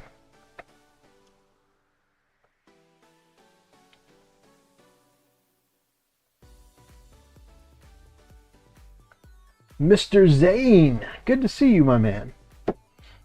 Friendly neighborhood Inquisitor, Zane here, used to go by Inquisitor Zane, and that's why I started referring to you as Zane when you first joined the chat, because I saw Friendly Neighborhood Inquisitor and I thought, oh, this must... also, Zane / formerly known as Inquisitor Zane also had a habit of making new screen names or changing a screen name like changing socks. And so I just assumed you were one of his many screen names. I have been dead for a bit. Well, I'm glad you are no longer the deads. Good to see you. Welcome back, my friend.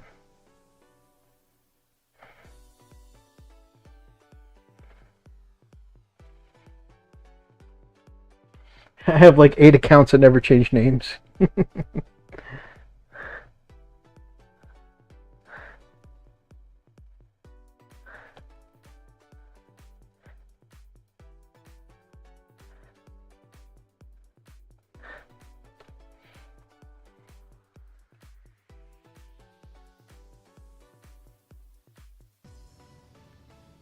Wow, didn't realize how much time had gone by on those episodes, right? Freaking gave me a heart attack. It's basically a PlayStation museum / graveyard. They have references to Legend of Dragoon. Oh man, I love that game. To this day, I still reference Legend of Dragoon all the time. Like if I'm playing Final Fantasy 16 and I use Bahamut's massive dragon beam, I call out the Divine Dragon Cannon, which from the your final form in the game. Resident Evil, Clona, I'm not familiar with that one. Beyond Two Souls, Yakuza, Last of Us, Crash Bandicoot, Vib Ribbon, Castlevania, very cool. I recommend looking at a video of all the VIP bots, it's so cool. What's new? Not a whole lot. I'm looking to get into BattleTech with my brother Roxas soon. That'll be cool.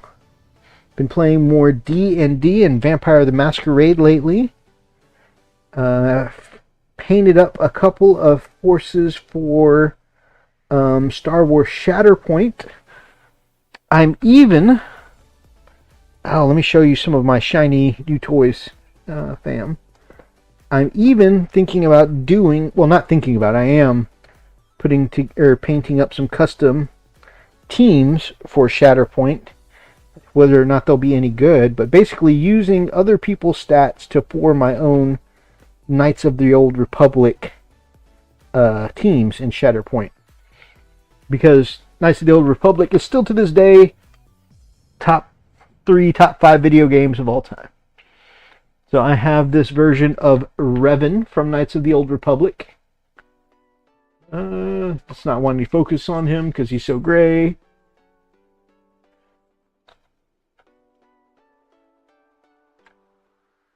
You know what? Fine, don't focus on him. Be that way. But yeah, there's Lord Revan, which I'll be painting up as the light side Revan in the star robes. I painted up a mission bow.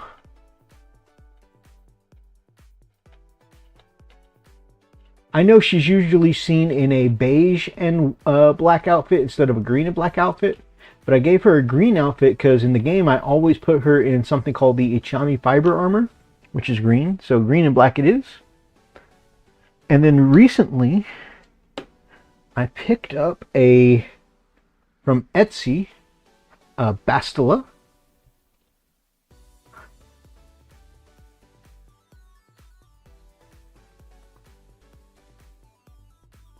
There we go. That bright pink was taking the camera focus. So I picked up a Bastila. And a Karth Onasi.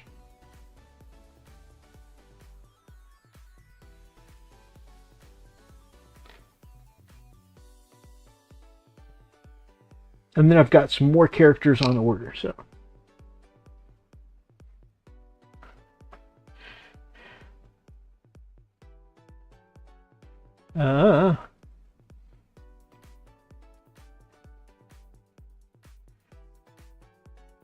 At this point, the only thing I want from Sony is a brand new Spyro game. Yes, Astrobot's such a breath of fresh air. Spyro is also an Astrobot, very cool. That's a sick mini. Thank you, I really like it. I'm mad there's no Square Enix characters, but that was Square's decision to not let them use them. The guy who designed Deacon from Days Gone was mad he was in it. Plus, it's a good look. Thank you. Where is Freak tonight? Freak and I parted ways in January. You can find... He's still a friend of the channel. You know, we still play video games together once in a blue moon.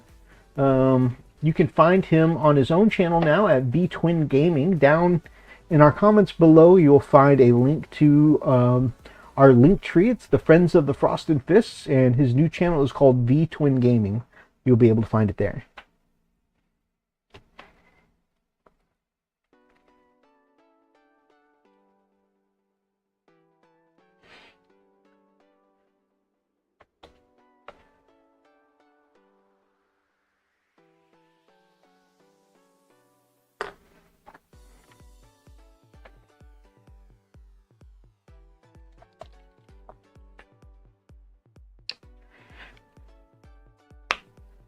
Oop.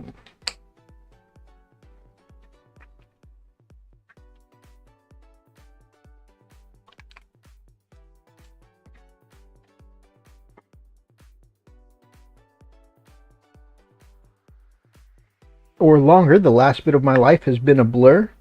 Hopefully not a stressful blur, my friend.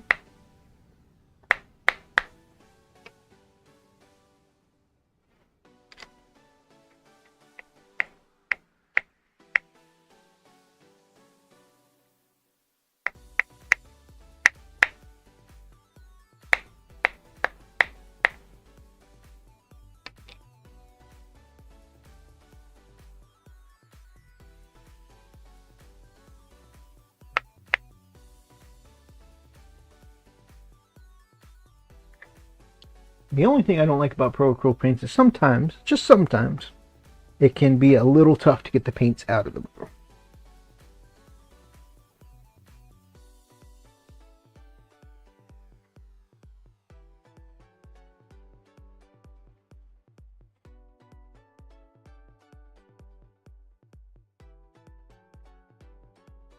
Time is fake anyways, as Mythos just learned hearing that episode 3 is 19 years old. Oh, so crazy.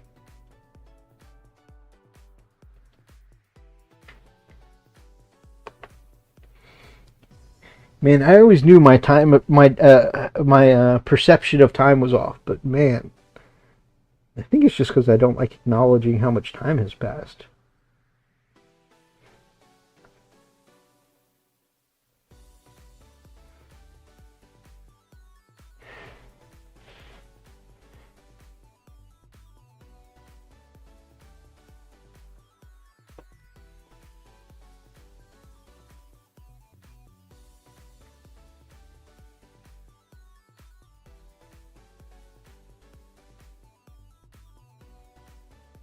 The prequel movies, also movies that people hated on. I enjoyed them a lot, especially since there was a lot more focus on Jedi and lightsaber combat than in the originals, and the choreography was amazing.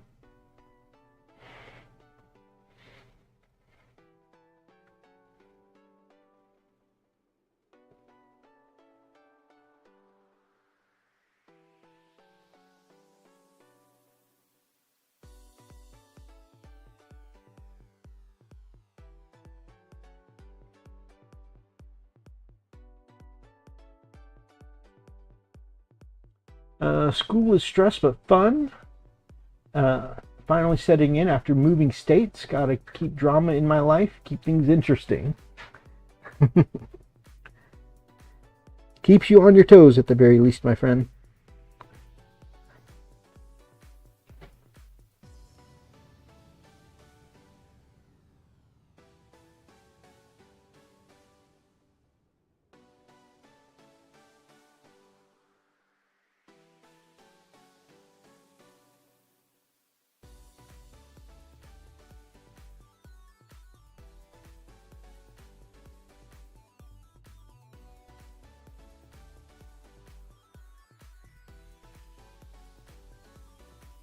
You didn't mention the coolest part. In Astrobot, every boss battle, there's a bonus level, whereas you play as a PlayStation character in a mini recreation from the game they're from. That's cool.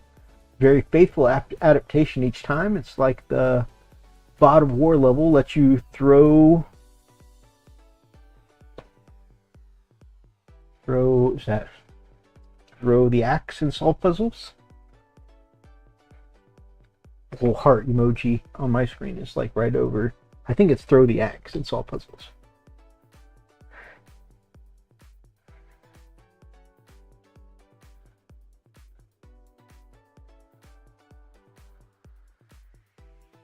That's cool.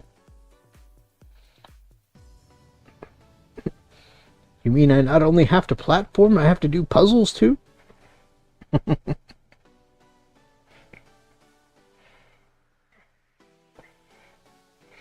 Oh, another game I've been playing a little bit is Freak very generously picked up Shadow Warriors 2 for me, so that way we could play together.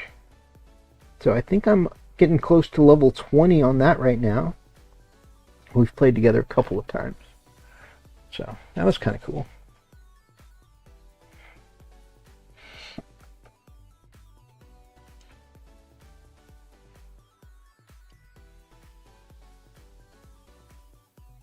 There's also an Ape Escape level that made Power start asking for a remake of Ape Escape.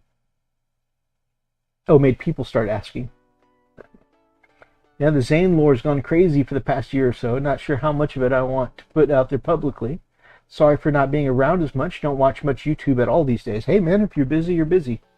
Like I always say, I appreciate when people come by and hang out, but you know, I have no expectation. You know, I know people are busy. And everyone's time is valuable. See, my gaming basically includes non-existent. My gaming is basically non-existent. I don't have a PC, a PS5, or a Series X. So if you got the brand new Spyro, or I mean, if they made the brand new Spyro you're asking for, would you upgrade then?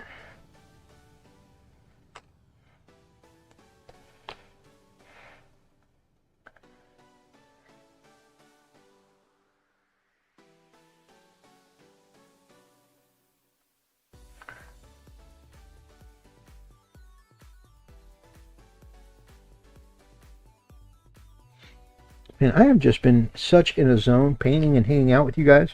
Normally I call it around 10. But, yeah, I didn't even realize that we went over 10 half an hour ago. That's pretty cool.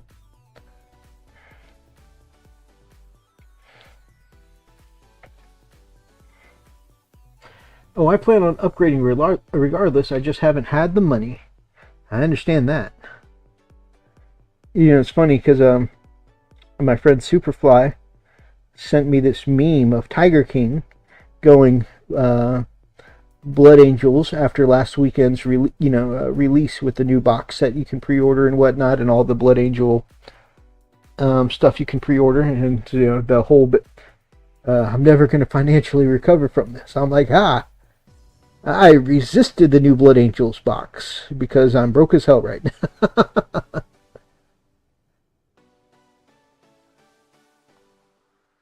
After I got out of the hospital, there was like, just tons of medications I had to pick up. And then plus, because I'm having to, I got out of the hospital and had to change my eating habits, That means a bunch of the food I had bought, I can't eat anymore. And, with all the dietary restrictions. And then, for completely changing your eating habits and lifestyle, it means you got to invest in all new food and basically refill your fridge. Not to mention, we had just refilled our fridge from a hurricane not too long before that. And so, anyways, so that's like, a couple of trip restocks of fridge refills. And so anyways, just expense after expense come up. Long story short, for that we'd fixed our AC in our car. And so just, all the stuff I'd been saving up just got spent away.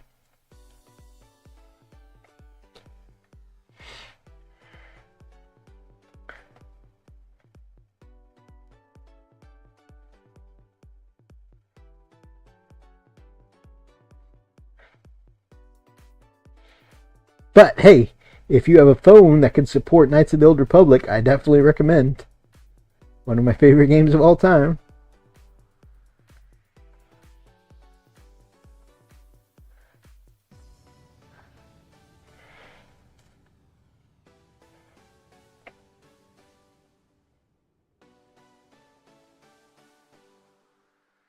Grey Tides. I sent you a picture of Kelowna PS1 box art for reference, by the way. It's a game I grew up on. Oh, okay. I've got both KOTORs on Switch. Very nice. Recently remastered for PS4. Very cool. I'll take a look at that in just a minute.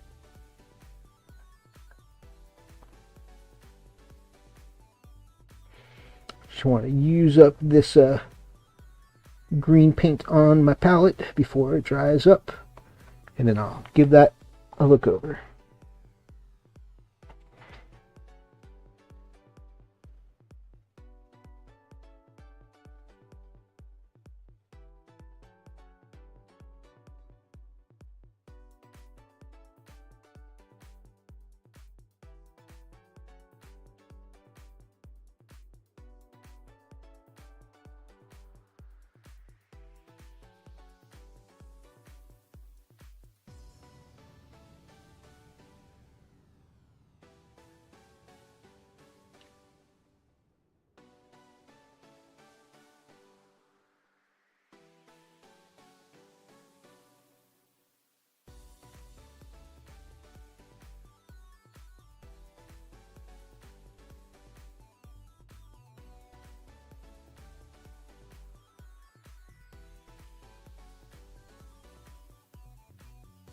Okay, that's pretty cool. It's got very Sonic the Hedgehog kind of vibes. If anyone is curious,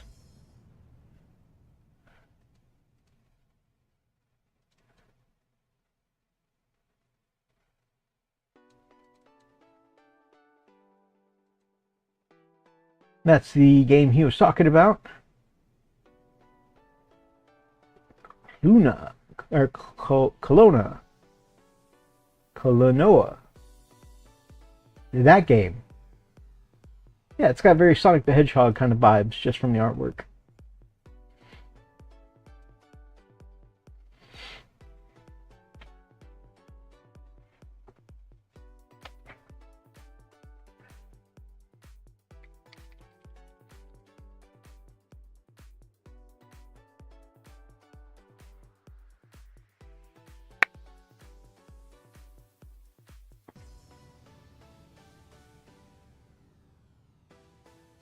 Based on that picture, it looks like Sonic crossover with Parappa the Rapper.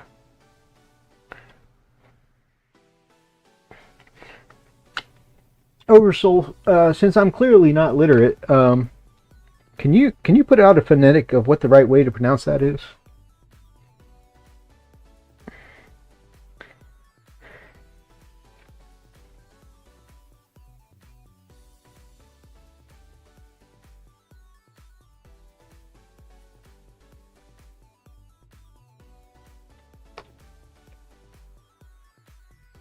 It was a 2.5D platformer. Oh, nice. That 2.5D reminds me of a Sonic 3D. I played it on the Genesis back in the day, and yeah, that even though it was labeled as 3D, it was kind of their first foray into, you know, beyond 2D, and it definitely feels more like a 2.5 dimension. But it was good. I enjoyed Sonic 3D.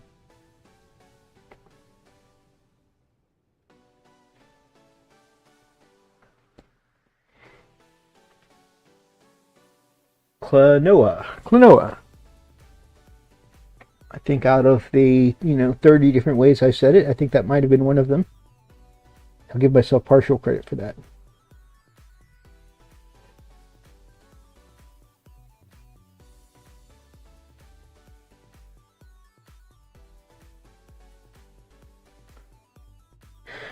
In the words of psychic detective Sean Spencer, I've heard it both ways.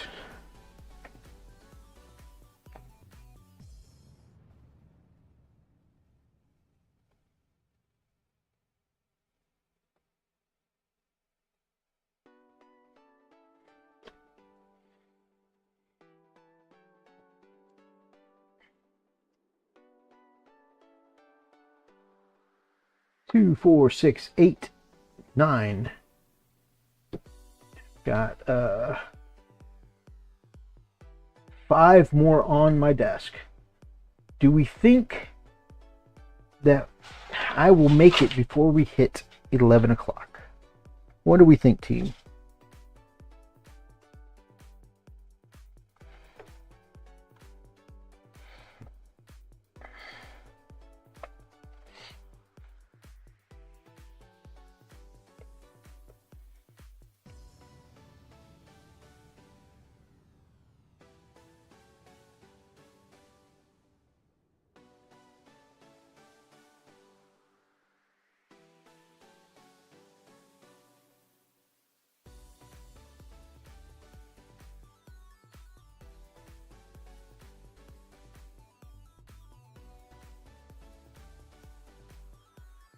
Well, it's happened. Binky snuck up on me and jumped from the floor to my chest while I'm in my chair.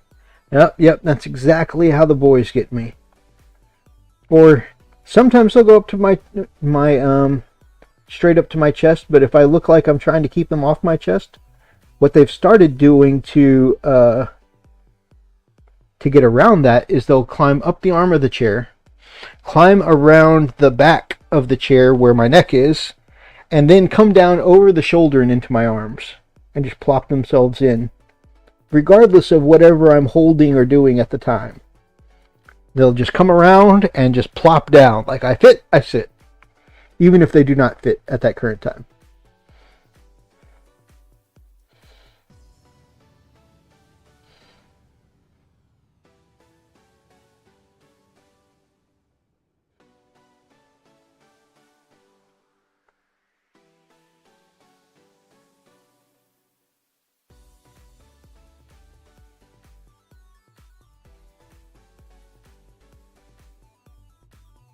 She's 15-year-old. She shouldn't still be this nimble.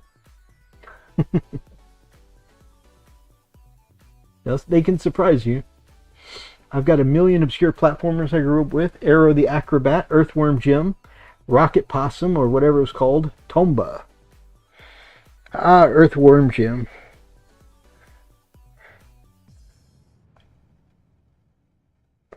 You know, it's funny. To this day, I still have the theme for Heck that pops in my head from time to time. Just boom,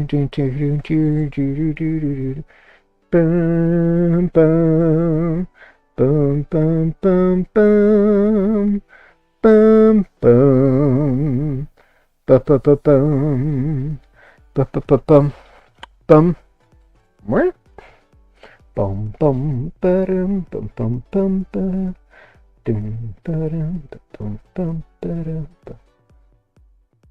It's funny how little things like that stick with you.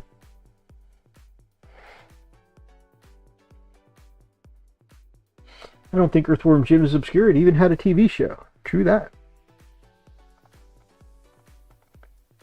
I think Earthworm Jim, especially, I think Earthworm Jim, between the game and the TV show, I probably definitely lost some brain cells, but it was a good time.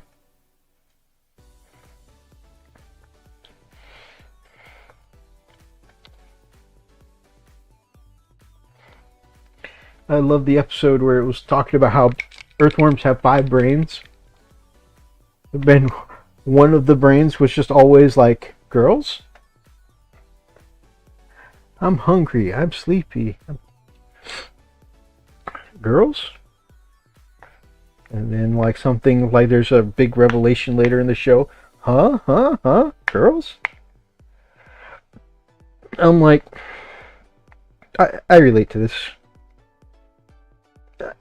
Especially at the time, I was like, yeah, one of my brains is definitely always focused on girls. I relate to this.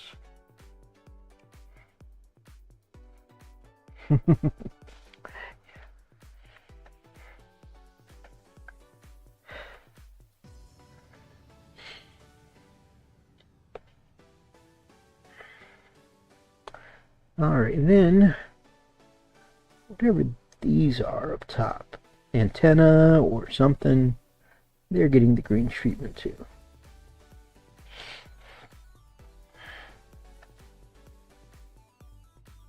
'90s brain rot, yeah.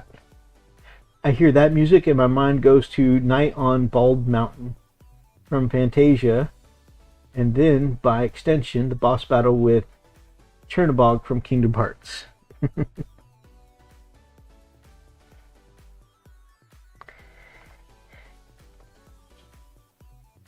I know it's like you know, it's one of those things. I feel like every Disney fan is supposed to enjoy Fantasia, and I just as I couldn't get into it.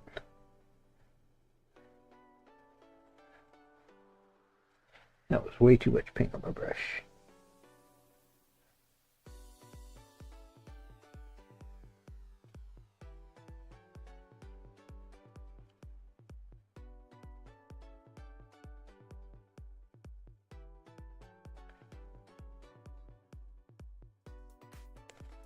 And his fists are empty, so I think I'm going to get his fists too.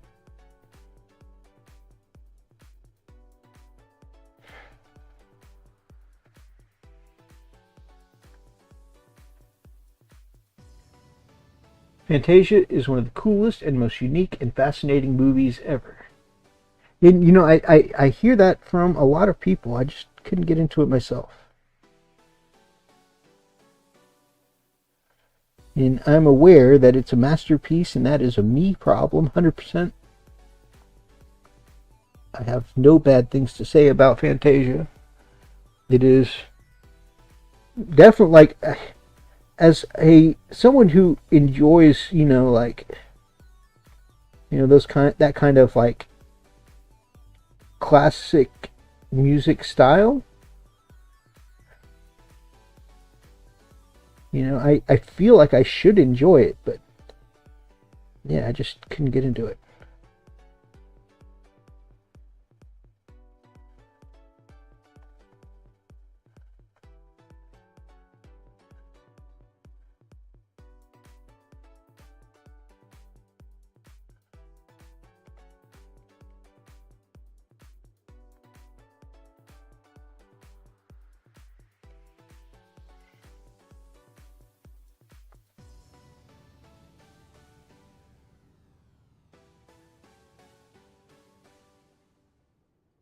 All right, 4 more to go.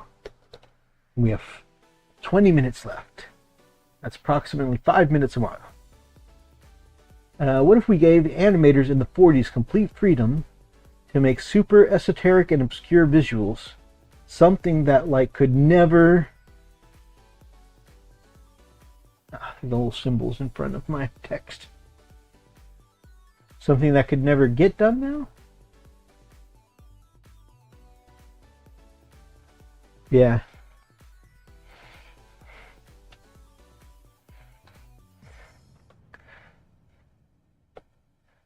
I imagine complete creative control like that is very liberating for an artist.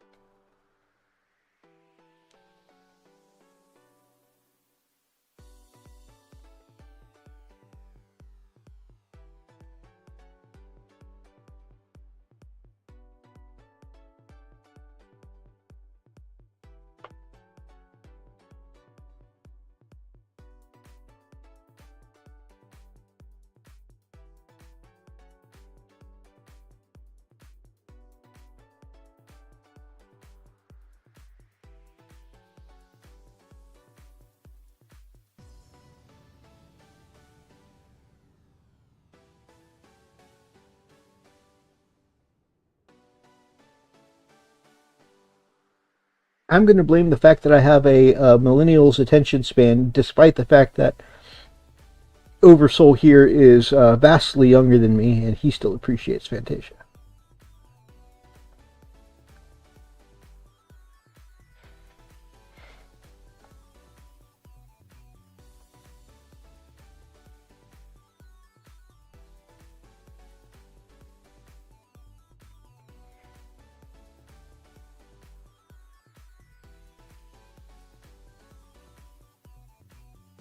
I like Fantasia, but that was the worst level in Dream Drop Distance.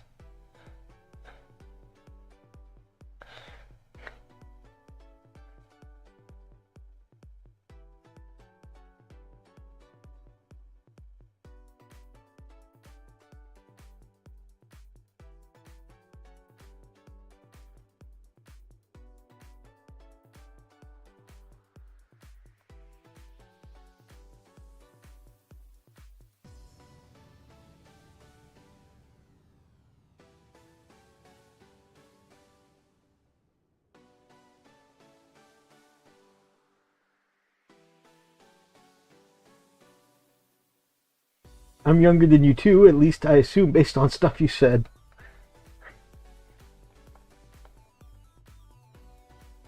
Oh.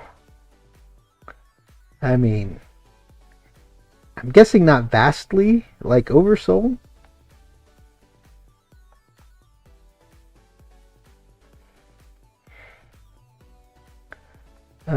So I am...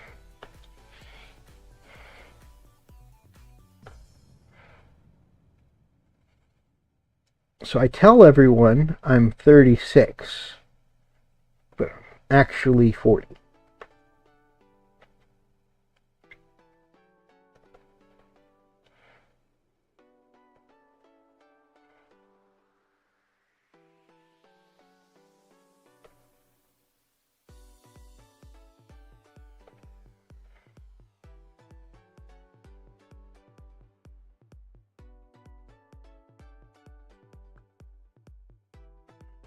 I'm 31.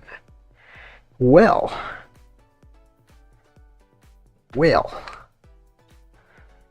Yeah, you are a lot younger than me.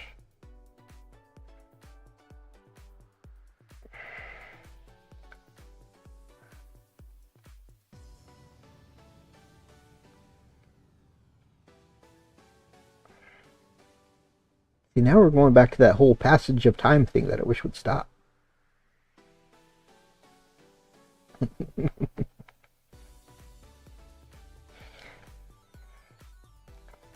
Especially when it comes to my kiddos, jeez. Every day they get more to be like, young ladies instead of, girlies. But they'll always be my girlies, of course.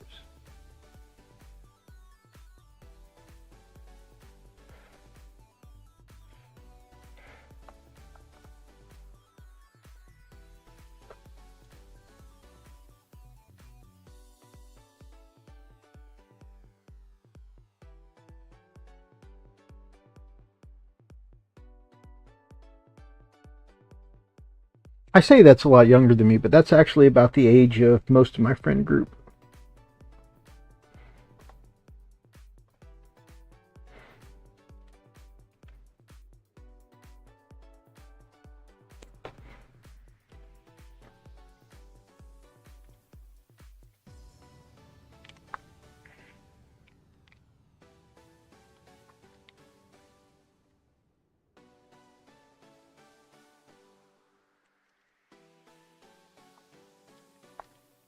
Just turned 35.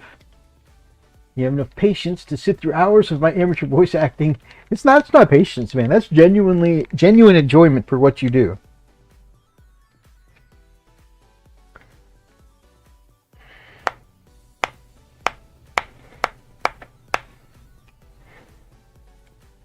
There's a reason why I'm always recommending people your Let's Plays, and it's not just because we're friends.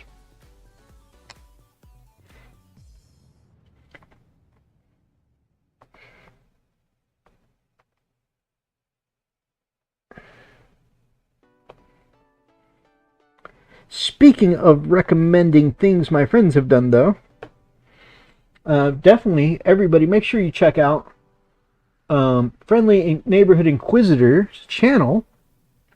He just dropped a tutorial this week on how he does crystal basing for his Leagues of Votan that get the crystal basing, right? Yeah, because one of the bases you did was your high call.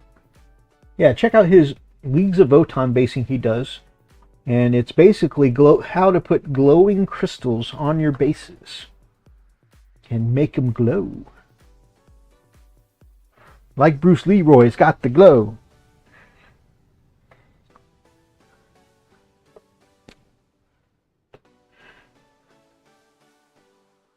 I'm going to leave this one actually for the tutorial. Alright, so that makes two. Two more to do.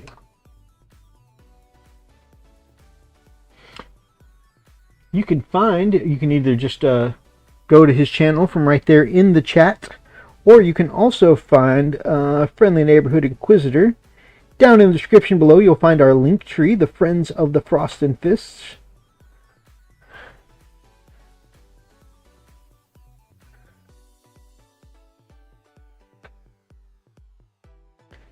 And that is my pleasure, brother.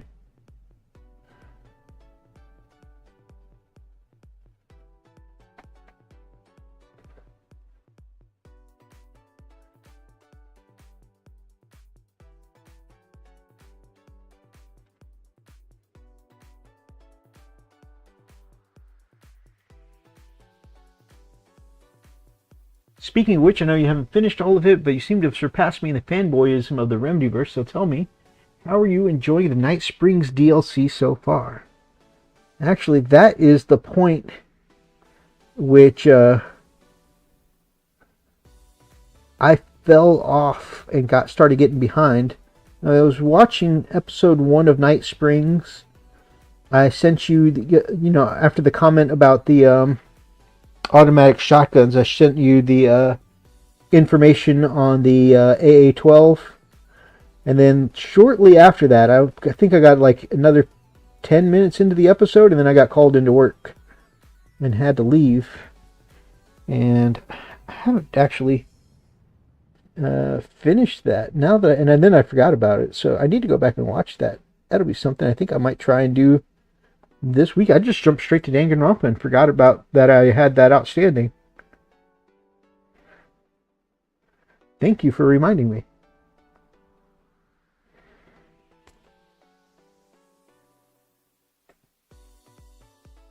I like that it's basically a peek into the multiverse as disguised by a TV show. Exactly. That's one of the things that's really cool about it.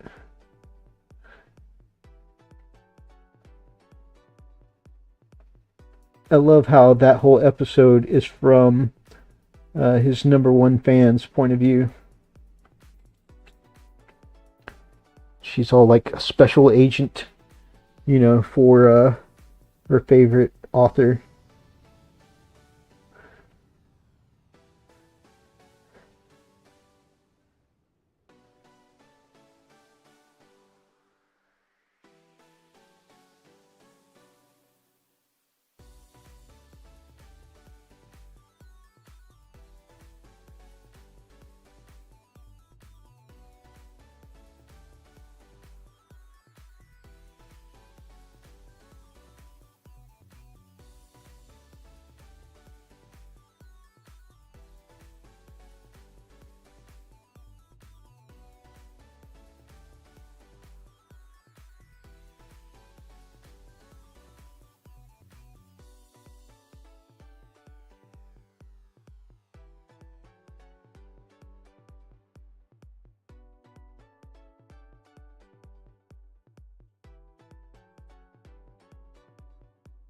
I think I'm going to get that too.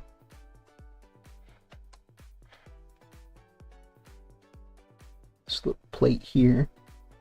Yeah, that looks much better all green instead of just partially green.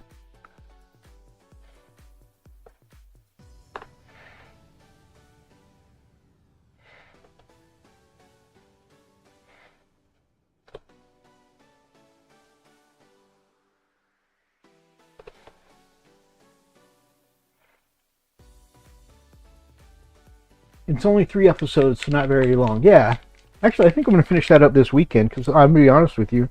After I got called into work that day, I just completely forgot about those. So, I apologize for slack-a-lacking.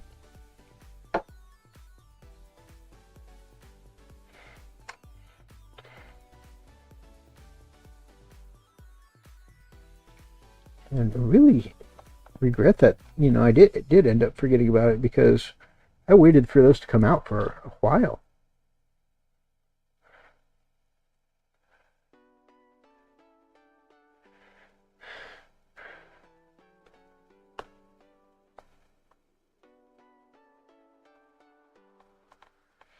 I think I'm going to make these little metallic gears between his knee joints, that blue-green, or that greenish color, just to break up this armor paneling a little bit.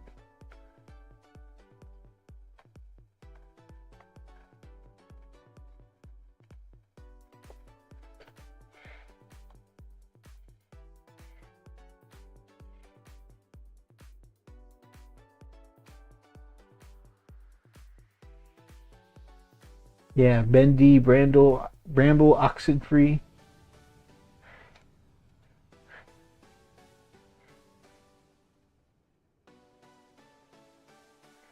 Yep, so much to do.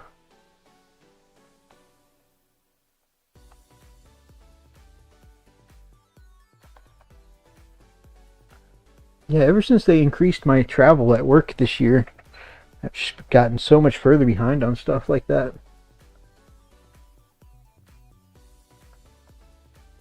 That is just my hand. Wow, that was a visual treat, isn't it, guys?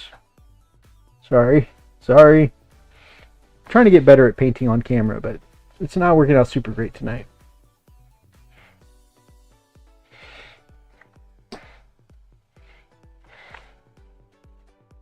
I've got 7 minutes, and I'm on the last boy, the Phoenix Hawk, my favorite Battletech Mini, actually. If you haven't seen, there is a little miniature battle report over on Gamers with Coffee's channel, and I'm not going to tell you how it ends, but my boy the Phoenix Hawk here scored a nice little, pretty sizable hit on one of the big heavy-duty mechs, which is really cool because this guy's my favorite.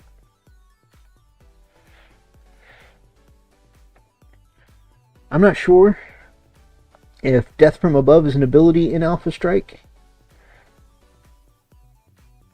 but yeah, I would just use his speed and movement back in the day to, move up the flanks, take what pop shots I could, but mostly to get up in my opponent's faces and drop in from, mostly to get not right in their faces, but to get into jump range and then drop in with a Death from Above move.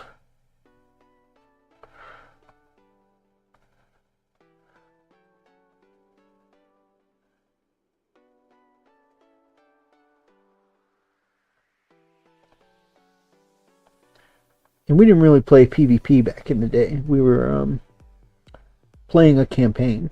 And so I just had the one mech, the Phoenix Hawk. And I think we were playing a mercenary band, and we were just being assigned missions. And being a mercenary band is just pretty much how he explained everybody on the team, basically, having, just, you can do what you want in Battletech. You don't have to stay. Doesn't matter what mechs you have or whatever. But it was just kind of his way of explaining how, we could pick whatever pilot we wanted. We could pick, whatever mech we wanted, and just kind of playing it that way.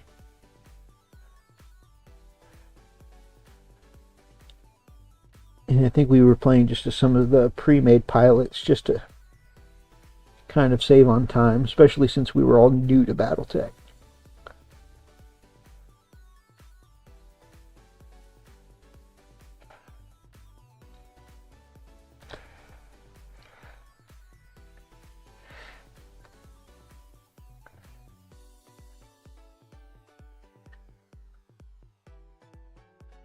I don't think I have any other details I really want to pop out on. Actually, we'll do the bottom of these thrusters here.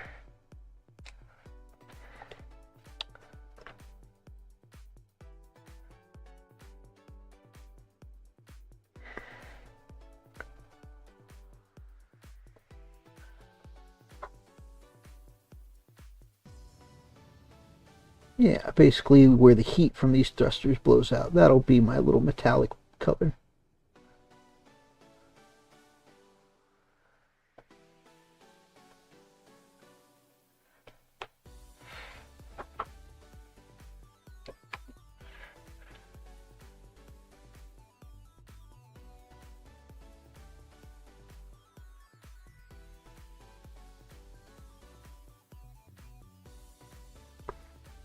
So close to being done. Well, I mean, not done, but done with the step. Done with the jade color here.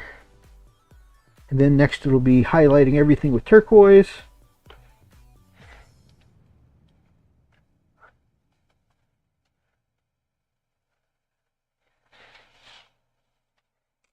Alright, I'm going to go.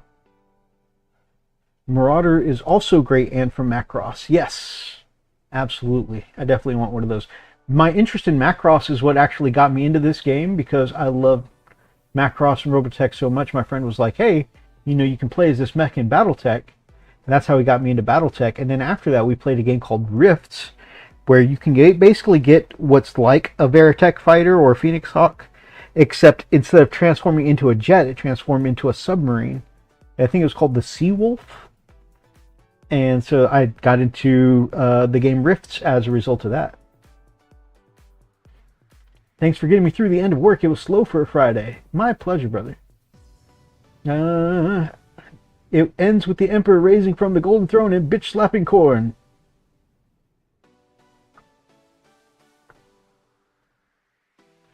As it should. As it should. Okay. I'm going to blank the camera for just a second while I go back to the face cam view.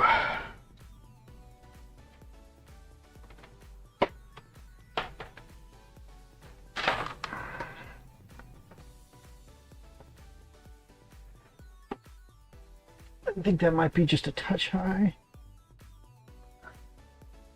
That might be a touch low. Okay, let's unblink the screen and see where we're at. Yeah, that is still too high. Okay, let's fix that. All right, there we go, guys. That is the end of the stream tonight. I did a lot of painting. I usually only stream till 10, but I just got in a zone, and I appreciate all of you guys keeping me company while I got a lot painted. So, I mean, it doesn't feel like a lot. Normally, I'm like I want to see results, and so I'm terrible at batch painting. But I managed to get through the batch painting because I was hanging with you guys, so it was cool. And I appreciate that from you guys. The Marauder is also from Macross. Let me just take a look at that. Battletech.